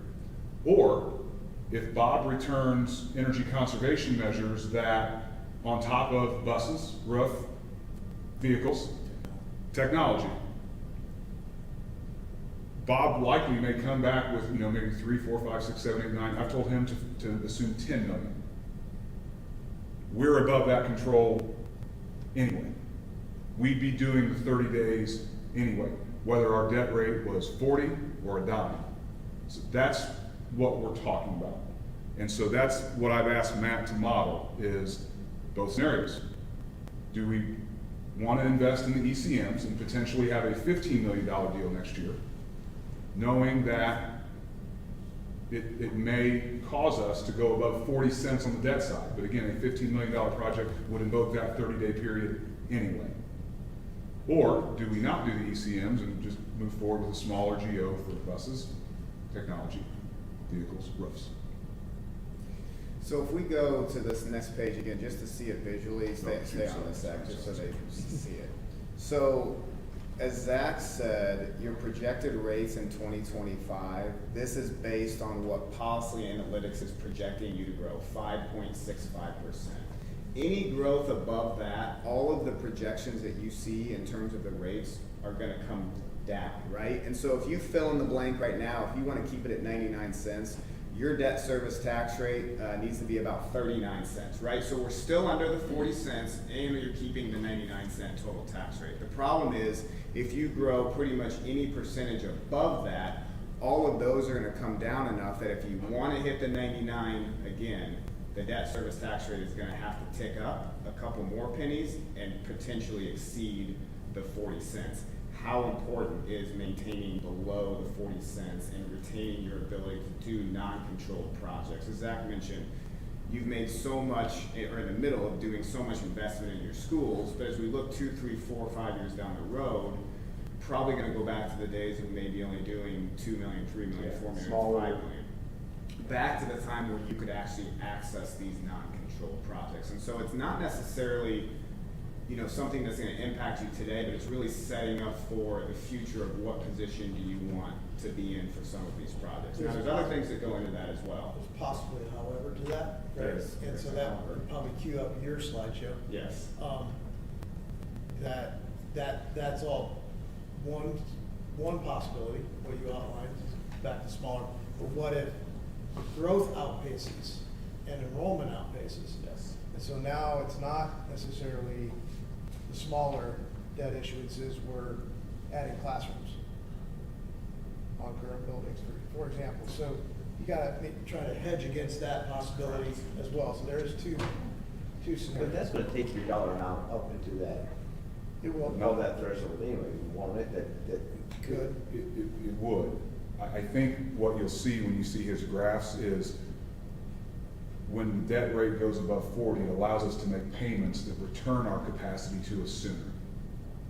So 5 years from now, when the stub outs at Central Elementary that we're just sitting and waiting for our enrollment to grow to do a 2-4 classroom addition, we have that capacity back because we made a decision in 2024 to make bigger payments with a debt rate above 40 cents to give us our capacity back soon. What this is going to turn into tonight is really a meeting of folks in June of 2024 that is impacting future school boards, future superintendents, hopefully like both of us, 5 years down the road to make a decision of either we got our capacity back sooner, and you'll see when you see his bar graphs what I'm talking about. So it's not, you're exactly right. The 40 cents, those projects are going to be large enough anyway. Again, if Bob returns up to $10 million worth of ECMs, we need a $15 million deal next year. We're doing the 30-day period anyway.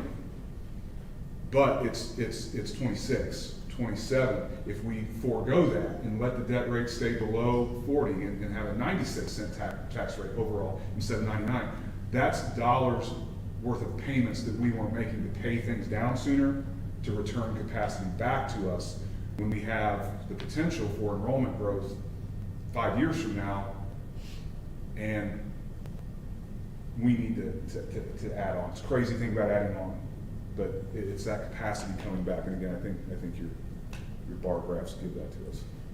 So I think this page recaps what we've already talked about. If we go to the next page, I wanted to just kind of memorialize kind of the implications or at least considerations of these two scenarios that we've talked about. And this probably isn't all encompassing, but it's kind of what came to my mind to begin with, of what are the important things under both of these scenarios. So, there at the top, you know, maintaining the 99-cent tax rate, if assessed value grows enough to where you would need to go above the 40 cents.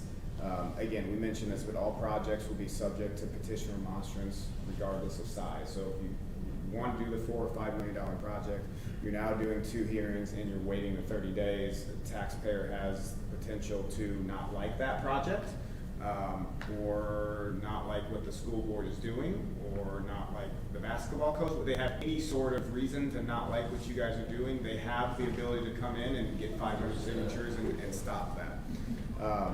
This option, as we'll talk about here or show in the bar graphs, will give the school corporation the most debt capacity by keeping your tax rate at that 99 cents. If all of your other tax rates are coming down, it will give you a little bit more opportunity in your levy and debt service should enrollment grow faster than expected, should something unexpected occur to where you need to access some of these dollars through a debt financing.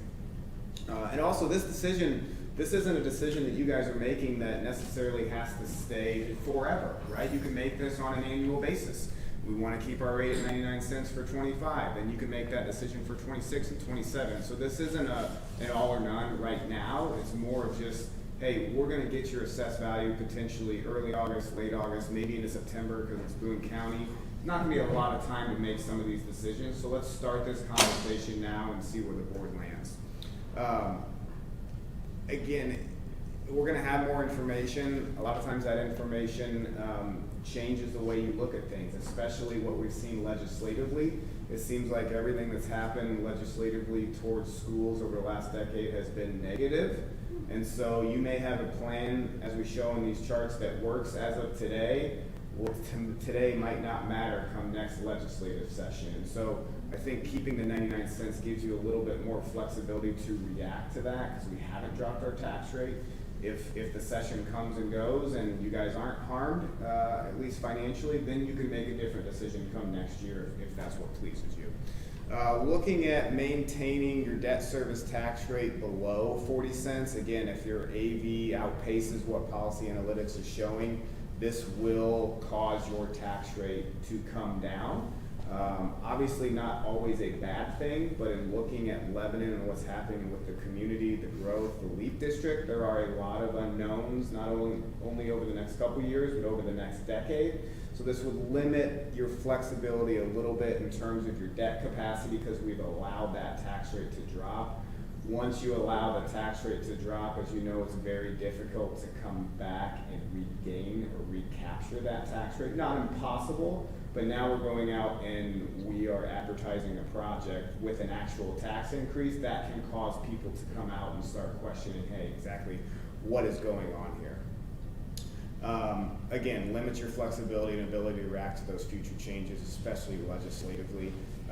There in the middle bullet point, we've already talked about this. Depending on what you end up doing next year with some of these conservation measures or not doing that, you may be high enough to where you're subject to the petition remonstrance anyways next year. So you really want to limit yourself to the 40 cents if that 40 cents doesn't even matter next year. Now it might matter in future years, but it certainly might not matter next year. Again, once this decision made, it's hard to get that back. We talked about that, and then the risk of the future legislative changes. So just a couple things that went through my mind right off the bat of maybe what you should think about as we're talking about these scenarios and looking at these charts. As we walk through these charts, I will note they're very, very similar. We're talking about 2, 3, 4 cent change in your total tax rate for the next year. That's not necessarily monumental. The problem is that can cascade in the future. If you outpace AV growth for pay 2025 and then pay 2026 and then pay 2027, you all of a sudden might look up and you've lost 10 cents, right? And that's where it can really limit your future capacity. So don't take this as a 1 year decision in a vacuum. This can really impact future years as well based on how this goes. Questions on any of this or anything else that you want to talk through before we move on to all the pretty charts? Bob, if we were to release you in June. When could you return that completed feasibility study? 12 weeks, So, September. okay. Regardless, for one, no decisions are being, I'm not asking for decisions tonight, I'm proposing all this. I start the budget process as soon as we close out the June actuals. As you all know, we have to advertise as high as it possibly could be, and then it always comes down. So what I will do is advertise as though the $15 million deal that includes the ECMs is going to happen. We can always bring that down, and also, we just learned that Bob will have his recommendations to us in September, which is plenty of time to figure out, maybe the number's not 15 million, maybe it's 11, maybe it's 9.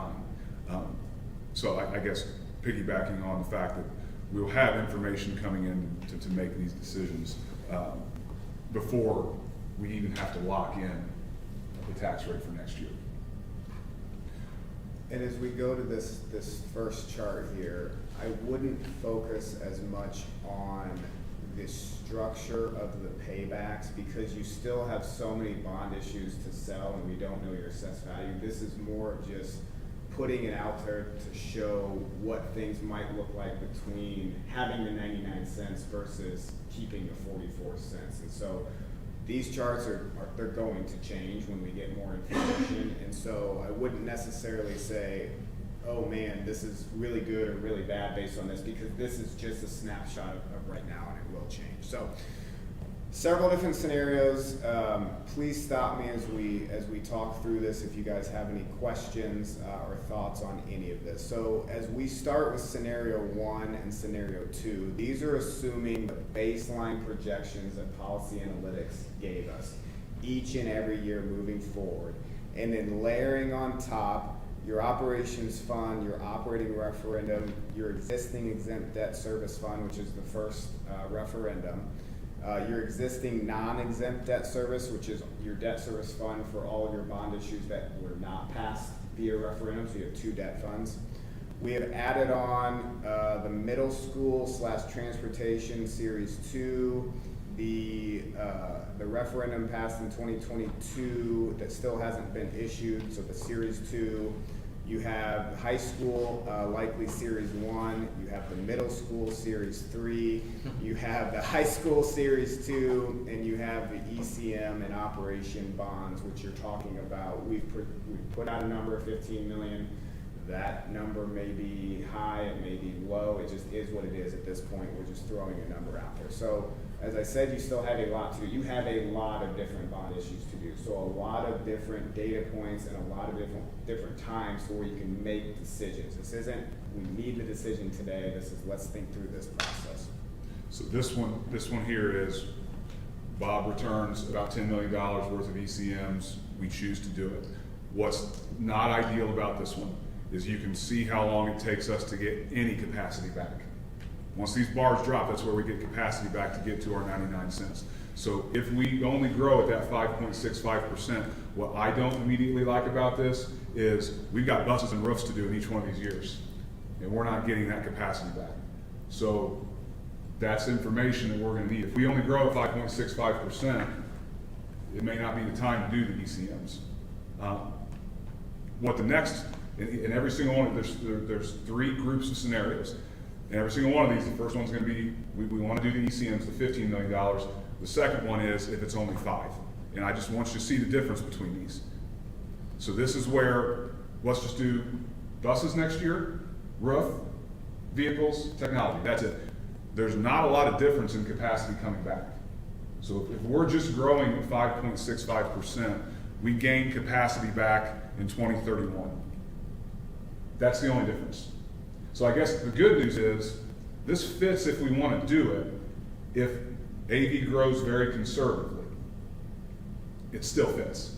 That's the good news. It's a little concerning to me that we're not developing any capacity in this year, in these middle years right here for the buses that we need to buy, the vehicles, the roofs, things like that. That's what's kind of on the line with AV here. And while Policy Analytics historically has been very conservative, typically the number they give you, what you actually see exceeds that number.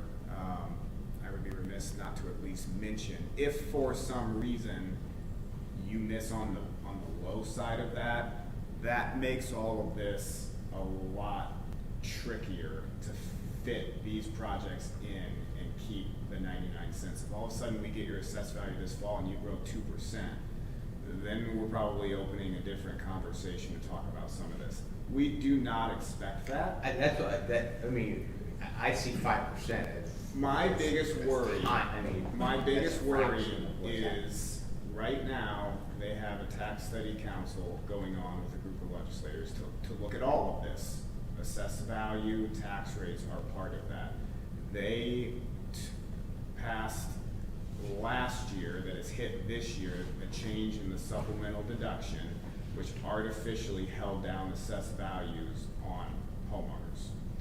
We saw that impact you, we saw that impact every school. You guys are growing organically enough to where that didn't really impact you that much.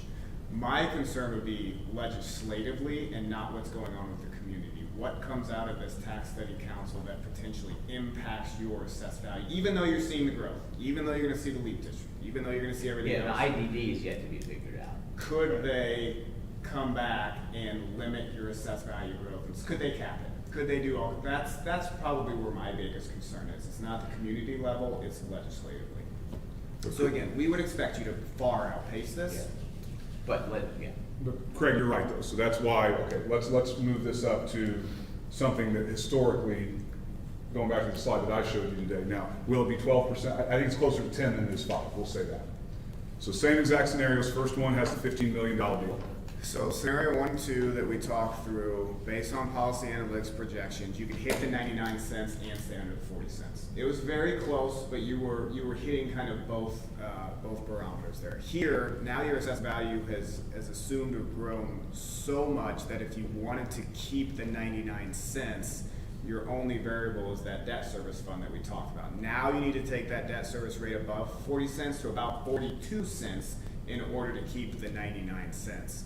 The good thing about this is you can see a dramatic change in your chart already from that 12%, right? 1 year of 12%, and then assuming their baseline the rest of the way, dramatically changes when you have flexibility to come back and do some of these other potential, operation projects. And Matt, correct me if I'm wrong, you've also assumed that we can levy the full 15% in the operating referendum as well, correct? Yes. After next year? We don't think it is. They could, so right now that law expires after next budget year. They could come and extend that. Extend it, modify it. Could So / probably will. correct. So that's assuming the full 15. That's why you see these kind of gray bars growing from here and here. Is right now the law reads in 2026 we can go back to 15 cents. So that brings this top bar down. If they limit us, if they extend that law, that brings this bar down without even any debt considerations. So here, you want to go with just a $5 million deal? Yeah, so this is with the $15 million deal. That You is. can see here's the $5 million deal. You'll see the big changes starting in 2031. You no longer have the small blue on top, and so you get to pay that back a lot quicker. Still have the capacity 27 to 30, and then have more capacity 31 and beyond. But even if you did do the full 15 million under this scenario, it fits, and you have some capacity for other small issues, essentially beginning immediately. So probably best case scenario. So final scenario, going to keep the same more aggressive AV growth, but now let's choose to keep the debt rate under 40. So here, if you say we're not reaching 40 cents, we would project your tax rate, your total tax rate, to go from the 99 cents down to just under 97 cents.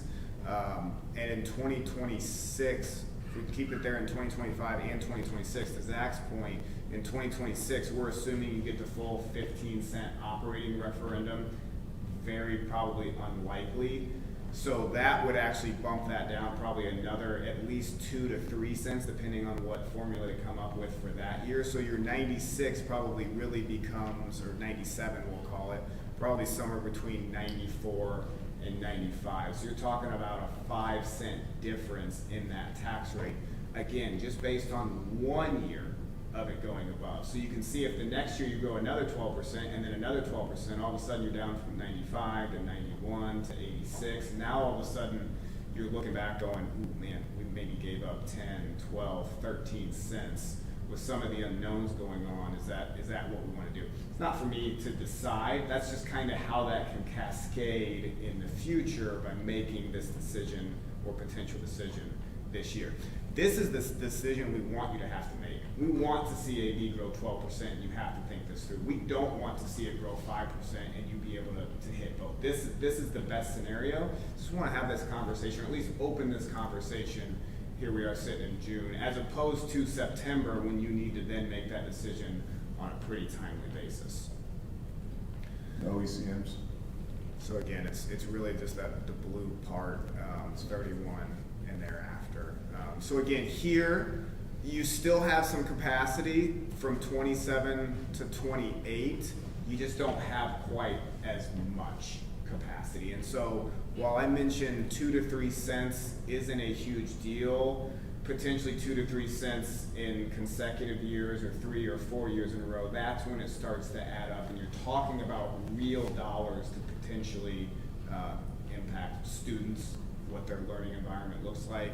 If enrollment, unexpectedly pops and you need more square footage quicker. So keeping the rate higher definitely gives you more flexibility, and like I said, you may retain that flexibility, not need it for whatever reason, then you can change your mind if you want to once some of those questions have been answered. So again, this has no, I'm not making the decision for you, but there are certainly some advantages of keeping the 99 cents. The drawback is if you want to go do a $5 million project, you're going to have to open it up to the 30 days, and that's where I don't know how much importance you put on retaining that. Is there a path where, okay, yes, in 2025 we go above 40, where right as soon as we get to 26, we can get back under 40? Well, sure, yeah, because you'll be issuing bonds in 2025, and so you could decide in 2025 to structure those payments in a way that brings you back under 40 for whatever reason. Maybe they put more teeth in the 40 cents, and who knows what those become. So all of this is somewhat of a moving target, which is why I like you and a lot of other school corporations not issuing all these bonds under one set of assumptions. Those assumptions are going to change, and potentially dramatically that could impact your tax rate in a negative way. So you're really prolonging your ability to make these decisions and make sure that you're hitting the policies that you want to and the tax rates that you want to without putting yourselves in a position to take on a lot of risk based on kind of these external factors that you just can't control. So I think to wrap this up, it's really a capacity issue in the future. It's retaining the flexibility to make those decisions should enrollment grow, and we have projects to do in 5 years that we don't think we are right now. I think is really the, because and this is what we were talking about today. We've got a bunch of decisions and they're all good. Both projects fit in any scenario. If we want to do $15 million worth next year, it fits all the way down to the 5.65. If we only want to do 5, obviously that fits as well. So we have the capability. It's just what we want to do for 27, 28, 29, and 2030. What capacity do we want to have, I guess, ultimately. So, any concluding questions for Matt or Bob while we're here? Realistically, is there any faith that those numbers in terms of the 40%, 80% threshold won't continue to fall, as well as that 6.9 million number? I mean, that seems likely too. So in this last legislative session, the legislator that came up with those two numbers tried to get them written in stone, essentially. That was rebuffed and they were extended, but there's still a sunset. These are scheduled to sunset and go back to kind of the old rules. The doomsday inside of me says they're probably never going away. And could they be a moving target to where they actually ratchet down? Sure, because what they've seen is, the schools that are above 80 cents, they're doing everything they can to try to get under that 80 cents. By them doing everything they can to get under 80 cents, the legislators are looking at it and saying, it works. Works, right. So can 80 cents become 75 cents? Can 40 cents become 30? At any point, at any point. So when I say I see the biggest risk as a legislator, I mean that wholeheartedly with everything. The 40 cents, the 80 cents, what do they do with your assessed value? What do they do with some of your levies? Could they cap something else? And so there's a lot of unknowns right now. I think what we do know coming out as Tax Study Council, there's gonna be a big change. It's anybody's guess what that big change is and how it impacts communities such as Lebanon. And we still have no clue how the 12% pass through the IDD, and even how the IDD is structured, and what's. We're not counting on that at all. I think to Zach's point, the last thing I'll say is, you guys are in a position that 90% of the schools in Indiana would envy. And so we're talking about difficult conversations, but we're not talking about conversations that are systematically gonna impact your school system, right? You're in a good position. You have the choice between two good options. There are a lot of schools that have the choice between two really bad options. And so I at least want to bring that perspective back that as we look at you, inside out, comparing to some of your peers, you guys are in really strong financial shape and you have a lot of good options in front of you. Anything else for? Can we get that? Yeah, sure. Yeah, we were just documenting towards the end of the day. Yep, absolutely. Put it in the folder. Yep. And I said that was the last thing. This is really the last thing. So I mentioned, potentially, could this impact you 5-10 cents down the road? If we're talking about a 10-cent impact, like your tax rate comes down 10 cents, that's about a $3 million a year levy. So I just wanted to quantify. A lot of times I say 10 cent. I don't even know what that means. So we're talking, 3 as your assessed value goes, potentially $4 million annually of funds that you could get your hands on to put back into your Right now, buildings our of some AD, sort. yeah, and then our AD grows, that Right, grows. right. Okay. Thank you. Thank you both. Thank you both very Yeah, much. thanks, guys. My first item is really just a point of information. I know Mel's working on getting Mr. Clauser and Mrs. Hutchison's schedule and mine align on some policy issues we've talked about in the regular meeting, to look at a couple of upcoming things. I just want to let the board know I'm also beginning conversations with the School Boards Association and looking at their, I'll call it, suite of policies. There's a policy development arm of ISBA as well, currently with Neola. The ISBA's policy manual is also managed in the Board Docs platform, as is Neola's.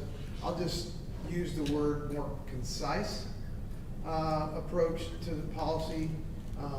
So we're weighing that out. That's going to be one of my projects for the upcoming school years, to begin to bring the board some information on maybe some pros and cons to the group we go to for policy development. So I was just bringing that onto your radar to let you know we were looking at that. I think the biggest question for me is the admin guidelines side of it and how robust they are compared to what we might be proprietary on our current vendor side and what we might have to be in for to develop our own.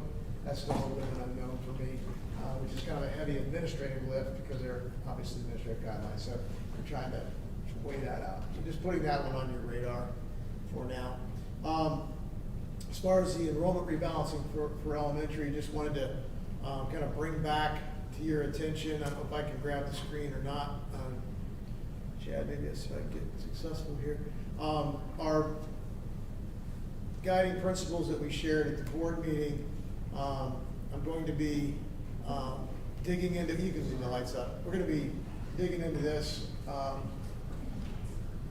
very heavily this summer. I would anticipate beginning to schedule some of our parent and community meetings pretty soon after the start of school, and scheduling those conversations. But these were the guiding principles I shared at the board meeting. When you look at our current enrollment boundaries, you may recall this map that I shared that evening, where we have the geographic center of our school district, currently our population center of our school district. Just sharing this again, you know, as we go back and look at the guiding principles, I think I just want to keep the thought in mind from the school board's perspective, and I've shared this with some community leaders recently, that we look and view Lebanon Community School Corporation as everyone who lives in our boundaries is in the corporation. It's not their address or their city address, right? We look at them all, and I think our map reflects that. But where it's going to get, that statement is going to become real, I think, for some folks, is the proximity to residences. Because we know that in order to grow capacity at Perry Worth, we're going to have to move students from Perry Worth to at least one, if not two, other schools to make that capacity open up. That's the reality. We're building capacity at Perry Worth. We're also, it's a 600 student capacity. We ended the school year at about 530 students. So in order to create that capacity, we're going to have to redraw the boundaries. And we're adding capacity at Central and at Perry Worth. That does not mean that all the Perry Worth students will go to Central. It's not what it's saying at all. But I just think that's a reality of the conversation that is, those are the things that will come to light. Some of the preliminary work we've done, and I will thank our transportation department, on top of all the work they were doing and keeping our buses inspected and getting our kids to and from school, they've begun some of the legwork for us. This is the type of data that I'll be presenting to the community and to the board in these presentations. This first one is just a little peek into what we're doing. I've asked the transportation department to talk about what's the percentage of students that have a 30-minute bus ride or more currently. That way, when we look at different options that we'll bring for consideration, this is the type of data we'll look at. How much do those numbers change? So much like the 30-minute, we see what's the percentage of our students that currently have a 40+ minute bus ride. A little bit larger percentage than actually I was anticipating at the secondary level. We talked about that with our transportation. We're also asking them to get some information from our neighboring school districts. So for example, if you look at our friends in Crawfordsville, this is their school boundary. These are their school locations, right? But what's interesting about Crawfordsville is that they have upper and lower elementaries. So while it may look like they're in closer proximity to the actual city, if you have a child in 4th grade and in 1st grade, you have children in 2 different schools, and so now your travel time as a parent has doubled. And you've got students on 2 different buses. So districts have these unique qualities that I think we're going to bring to light for our community, that we're similar in the fact that we have a footprint similar to theirs, and our bus rides are similar as well. Our friends in Zionsville, here's their boundaries. Their high school is located right here, right? But a lot of their new construction is happening up here. You know, here's 32 up here, and we see a lot of their growth happening here. So their distance to their high school and middle school comparable to us, very comparable to the distances that our parents have. And I won't bore you with these, because these will all be on a pretty PowerPoint eventually. I just threw some in here that I thought you might find interesting, but this is one I found interesting as well. That didn't really give perspective of the size of the school districts, but when you look at North Montgomery, South Montgomery, the size, the footprint of their district, here's Lebanon. Here's Western Boone, right? So that gives a perspective. So when you look at it as single maps, you don't really get it. You kind of assume they're also the same miles, and we're actually a little bit smaller in a footprint overall in some of our neighboring districts as well. So we've strategically, I think, placed our elementary schools, when I talked to Dr. McKibben about it, north to south. When you think about the geographic center, we're pretty balanced as far as school districts go. So, And if you look at Crawfordsville compared to us, like you showed, the map looks similar, but the distances are completely, yeah. For Crawfordsville, actually, it's right there. in the Right middle, here, Right that right little here, itty it's tighter, piece, right? yeah. But they have the challenge of shuttling students to multiple Yeah. elementary schools if you have a family with multiple elementary age kids. I just want to share with the board the type of information we're gathering, the type of information we'll be presenting. And that'll be the type of information that we'll be able to show with option A or option B as we move forward. So that was that piece. And the last item I had tonight was just, it kind of dovetailed into Mr. Dennis's presentation. And that was just to mention a little bit about the TIFs and how they affect, we have lights, Mr. Mark, he's working on it. He can magically do it from his iPad. Is the TIF, how the TIFs are affecting, school districts. We're feeling that this year. The example is, apartments. You know, one of the major driver of the uptick in enrollment at Perry Ward this year was from a single apartment complex located in Whitestown. That is a TIFed investment project. So the students that we are now transporting, hiring the bus driver for, adding capacity for, generates $0 into the operations fund. No, it really plays into. The operation referendum, they do feed into that. The referendum they do, yes, that they are paying the referendum rate, but we get no local tax dollar, no state dollars for operations in the school. So when we're looking at TIFs being awarded, that's the word, for complexes such as that, but then, if you recall, the legislature removed the school board approval of residential TIFs. So that was true for the last apartment complex, and well, all apartment complexes that I'm aware of in Whitestown, and I believe here in Lebanon as well, in apartments. But now, that could be a driving force in that upkeep and operations if residential areas, single family homes are granted the residential TIF. Now we're not capturing those dollars for the operations fund as well. That can play into some of our conversation. It no longer requires school board approval for residential TIFs. The Waterford project was one that the school board approved. That was an 80-20, if you recall, TIF, so there's a 20% pass-through to the taxing units within that area, which was one of the, Mr. Hinkey presented to the school board. It was seen favorable by the school board. Now there's no requirement for it to be presented or approved by the board.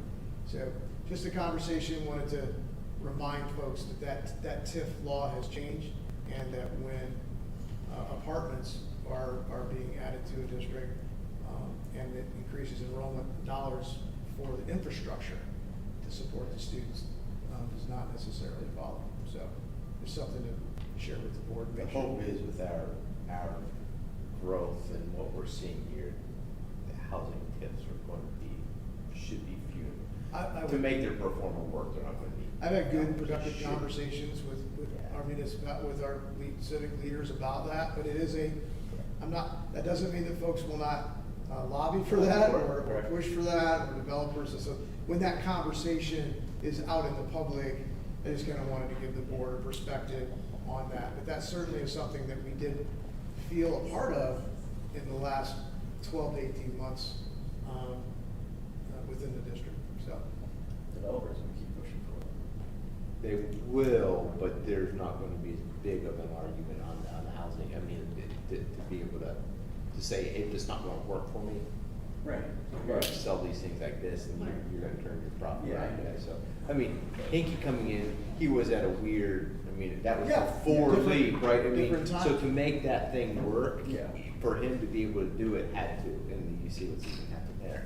Yeah. It's taken, so. Exactly, um, exactly. But I should hope that it's, I mean, the whole purpose of the housing TIFs was supposed to be revitalization of downtown urban areas and very, very poverty-stricken areas. That's what the whole TIF was Yeah. originally made for. And not I'm sharing that with the not board, Main I'm Street not ones, taking no. a stance, No. I'm not taking a stance necessarily in the process, because as you build and commercials build, you build a community people wanna move to, and that's all good for a vibrant community. But there's an impact to it, and the school board approval is no longer part of it, and that's just something I wanted to make sure I reminded the board of, that those. I kept thinking Lebanon, you're thinking Whiteside, yeah, that's a big difference. Yeah, we like them down there. Yes, sir.